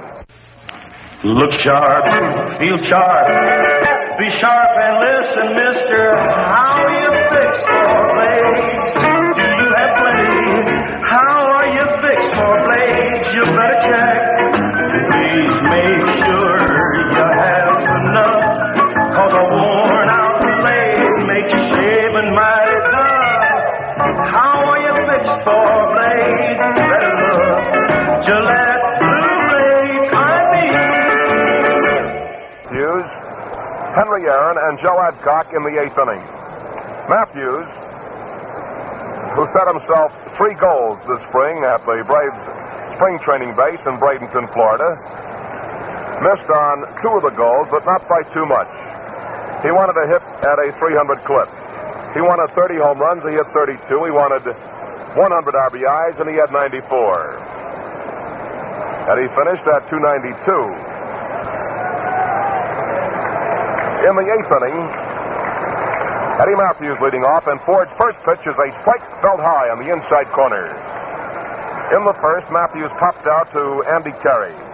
He has walked in the 4th and the 6th. So Matthews has batted only once officially. Ford's next pitch is bunted down the third base line. Hustling in as third baseman Andy Carey throws and gets his man in a very fine play. A sparkling play by Andy Carey on a very fine bunt by Eddie Matthews. He pushed one down that third base line. It was spinning.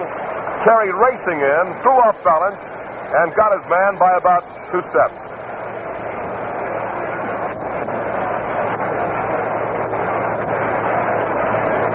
Now we move down to the Braves' power in Henry Aaron. Here's a swing and a high infield fly. Gil McDougall, the shortstop, sunglasses down, makes the catch, and that is 2 away. Henry Aaron going after Whitey Ford's first pitch. Pops out to the shortstop, Gil McDougall. So Henry now is 1 for 4.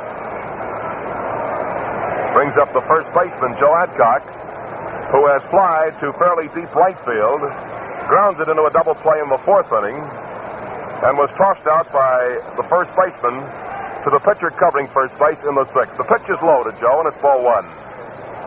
Joe Adcock, a power hitter, strong right-handed batter. The outfield playing around towards left. The pitch is outside, and that is ball 2. Ball 2, no strikes. Braves scored in the 7th on a double by Covington and a single by Shaindienst after 2 outs. Here is a swing and a high foul. Yogi Berra just turns, has not moved back, as this one is up on the upper deck. Ball 2, strike 1. The Yankees scored a single run in the 5th, added 2 more in the 6th. And when the 2 runs came across that plate, or one of the runs, both were charged to Warren Spahn. That ended the veteran's appearance here in the first game of the series. Adcock takes a strike, and it's even up at 2-2. Spahn had allowed all 3 of the Yankee runs and working 5 in the 3rd. Ernie Johnson got the side out in the last half of the 6th inning after the 2 runs had crossed the plate. 2-2 pitch and a ball 3. Low outside. Ball 3 and strike 2. 2 outs, nobody on base.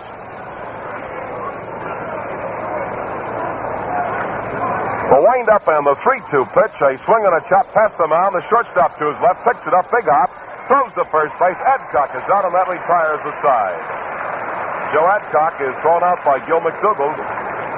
3 up and 3 down, no runs, no hits, no errors. Nobody was left on base, and the score at the end of 7 1/2 innings remains the New York Yankees 3 and the Milwaukee Braves 1. Mickey Mantle leading off, and McMahon's first pitch is swung on, missed. That's strike 1, and Mickey took a very fine cut. He is batting left-handed. And a swing and a high foul off to the left, going up near the roof on the third base side. Now it was doubtful that Mickey would try to swing from the southpaw side. because of the bad left leg. But here he is, batting left-handed against Don McMahon. And the fastball is high outside. That is ball 1 and strike 2. We have a change in the Braves defensive unit now as Torrey has replaced Joe Adcock at first base. Frank Torrey, a Brooklyn-born youngster. Mickey Mantle bunts one, a drag past the mound. In fast as Shane Neese. There's no chance to get the speed through as he goes to first base.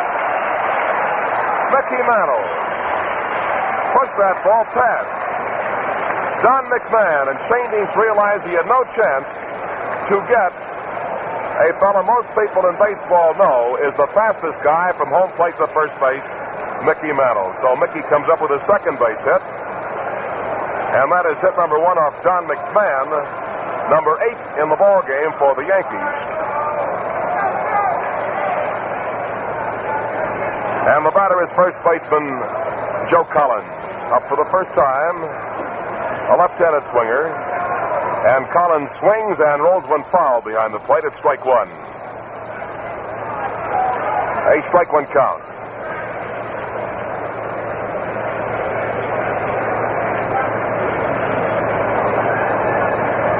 Joe Collins,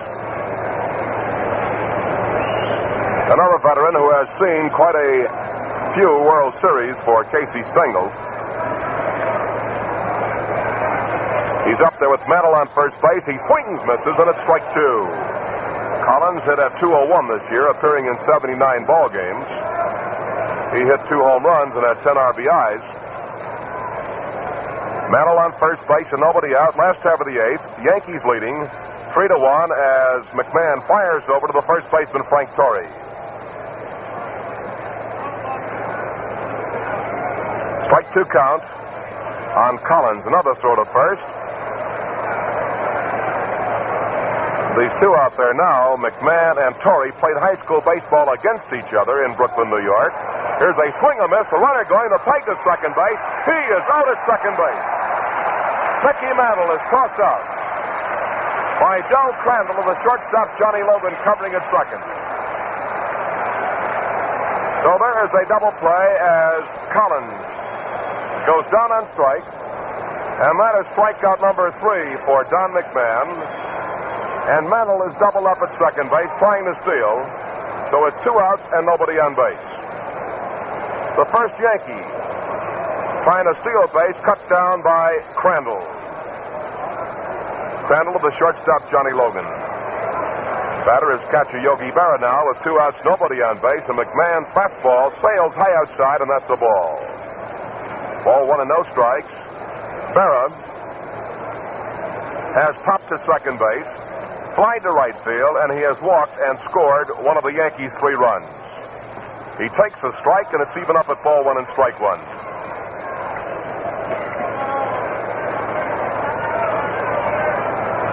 Ball game is just past 2 hours old now as Don McMahon changes up a curve outside. It's ball 2. Took something off that curveball. Ball 2, strike 1 on Yogi Berra with third baseman Andy Carey kneeling down off to the right of the plate. 2-1 pitch swung on, a hard smash. Gets by Torrey down the right field line. Here is Berra rounding first base. Is he going to go? No. Berra holds up at first as the ball is retrieved quickly by Andy Pafko. Yogi Berra. Pitch one past the first baseman, Frank Torrey. And that is hit number 9 for the Yankees. The second base hit off Don McMahon, both here in the 8th.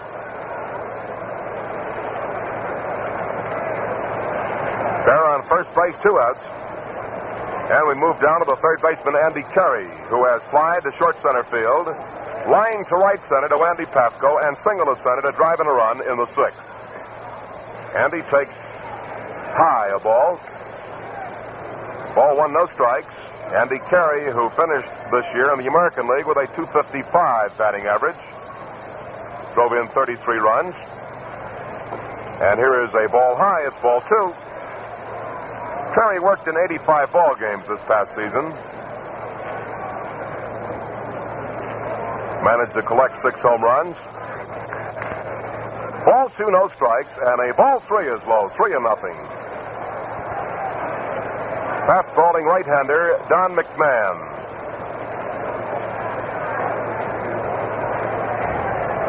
Last half of the 8th inning, Yankees lead 3-1.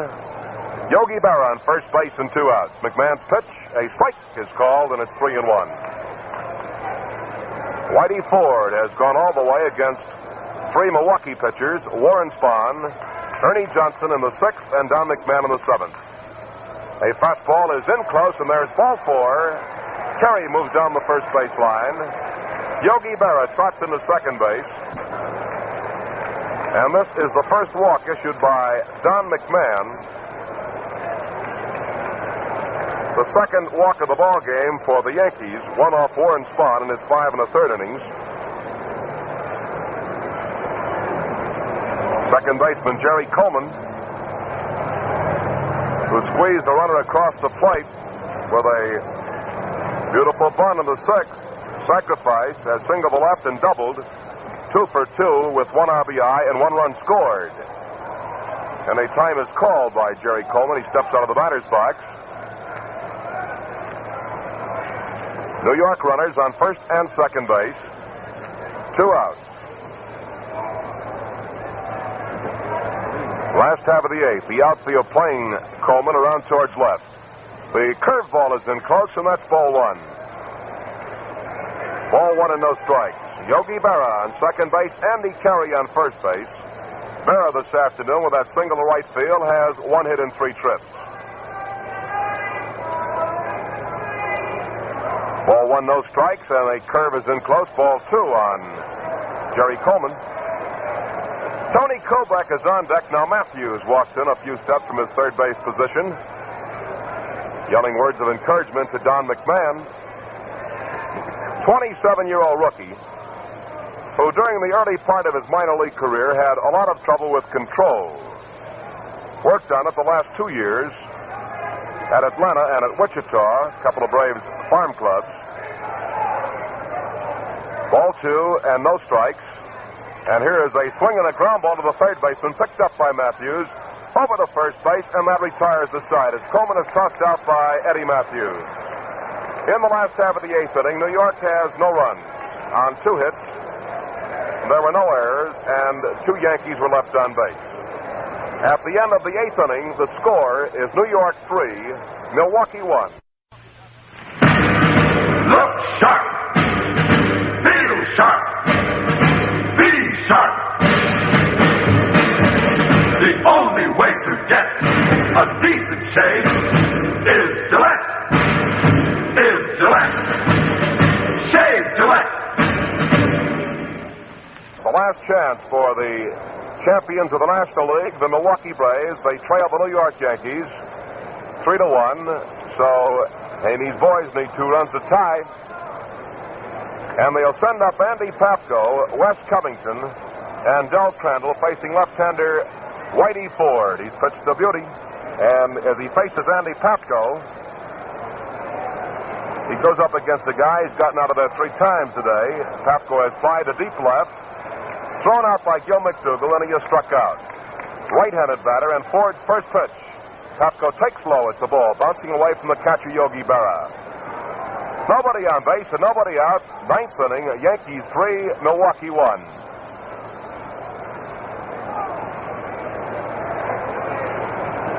Yankee outfield is shading Papko slightly around towards left as Berra's pitch, or rather, Ford's pitch is swung on and fouled down that third base line. It's ball 1, strike 1. Yogi Berra steps out in front of the plate for a moment.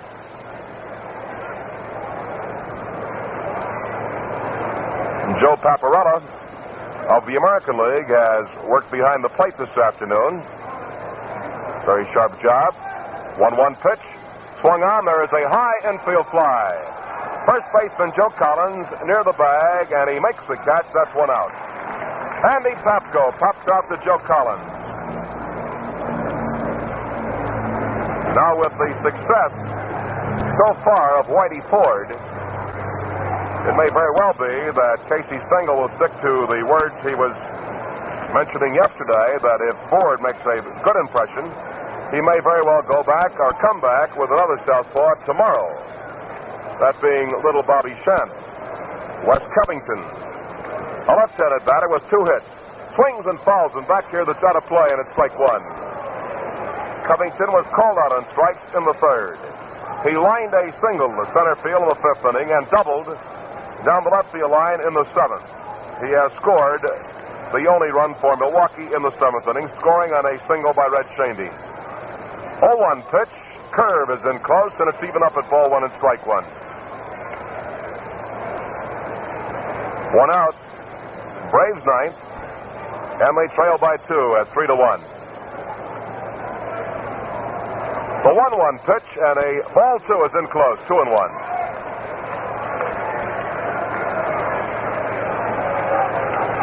Ball 2 and strike one. On Milwaukee's left fielder, Wes Covington. Outfield playing West, deep and around towards right. The second baseman, Jerry Coleman, is playing deep. Here's Ford's pitch, swung on and rolled foul behind the plate. And it's even up at ball 2, strike 2.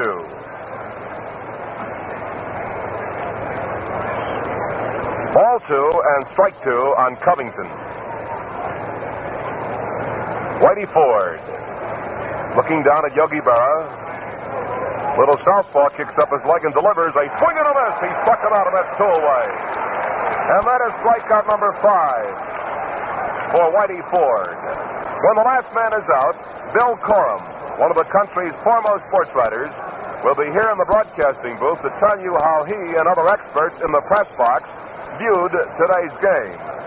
You get a new picture of today's game from another angle when you hear him. So stay tuned for Bill Corum. Del Crandall, the catcher, and he takes the ball in close. Del represents the last hopes of the Braves in this first game of the series. Ford has registered 5 strikeouts today. Crandall has 1 hit and 3 trips. And here's a strike call. It's even up at 1-1. Del Rice in the on-deck circle, and if Crandall gets on base, Rice will hit for Don McMahon. The wind-up by Whitey Ford. The pitch is swung on as they drive into center field. Mickey Mantle hustling in. He's there. Makes the catch. And the ball game is over. In the 9th inning, the Braves are 3 up and 3 down. No runs, no hits, no errors, and nobody left on base. So the final score, New York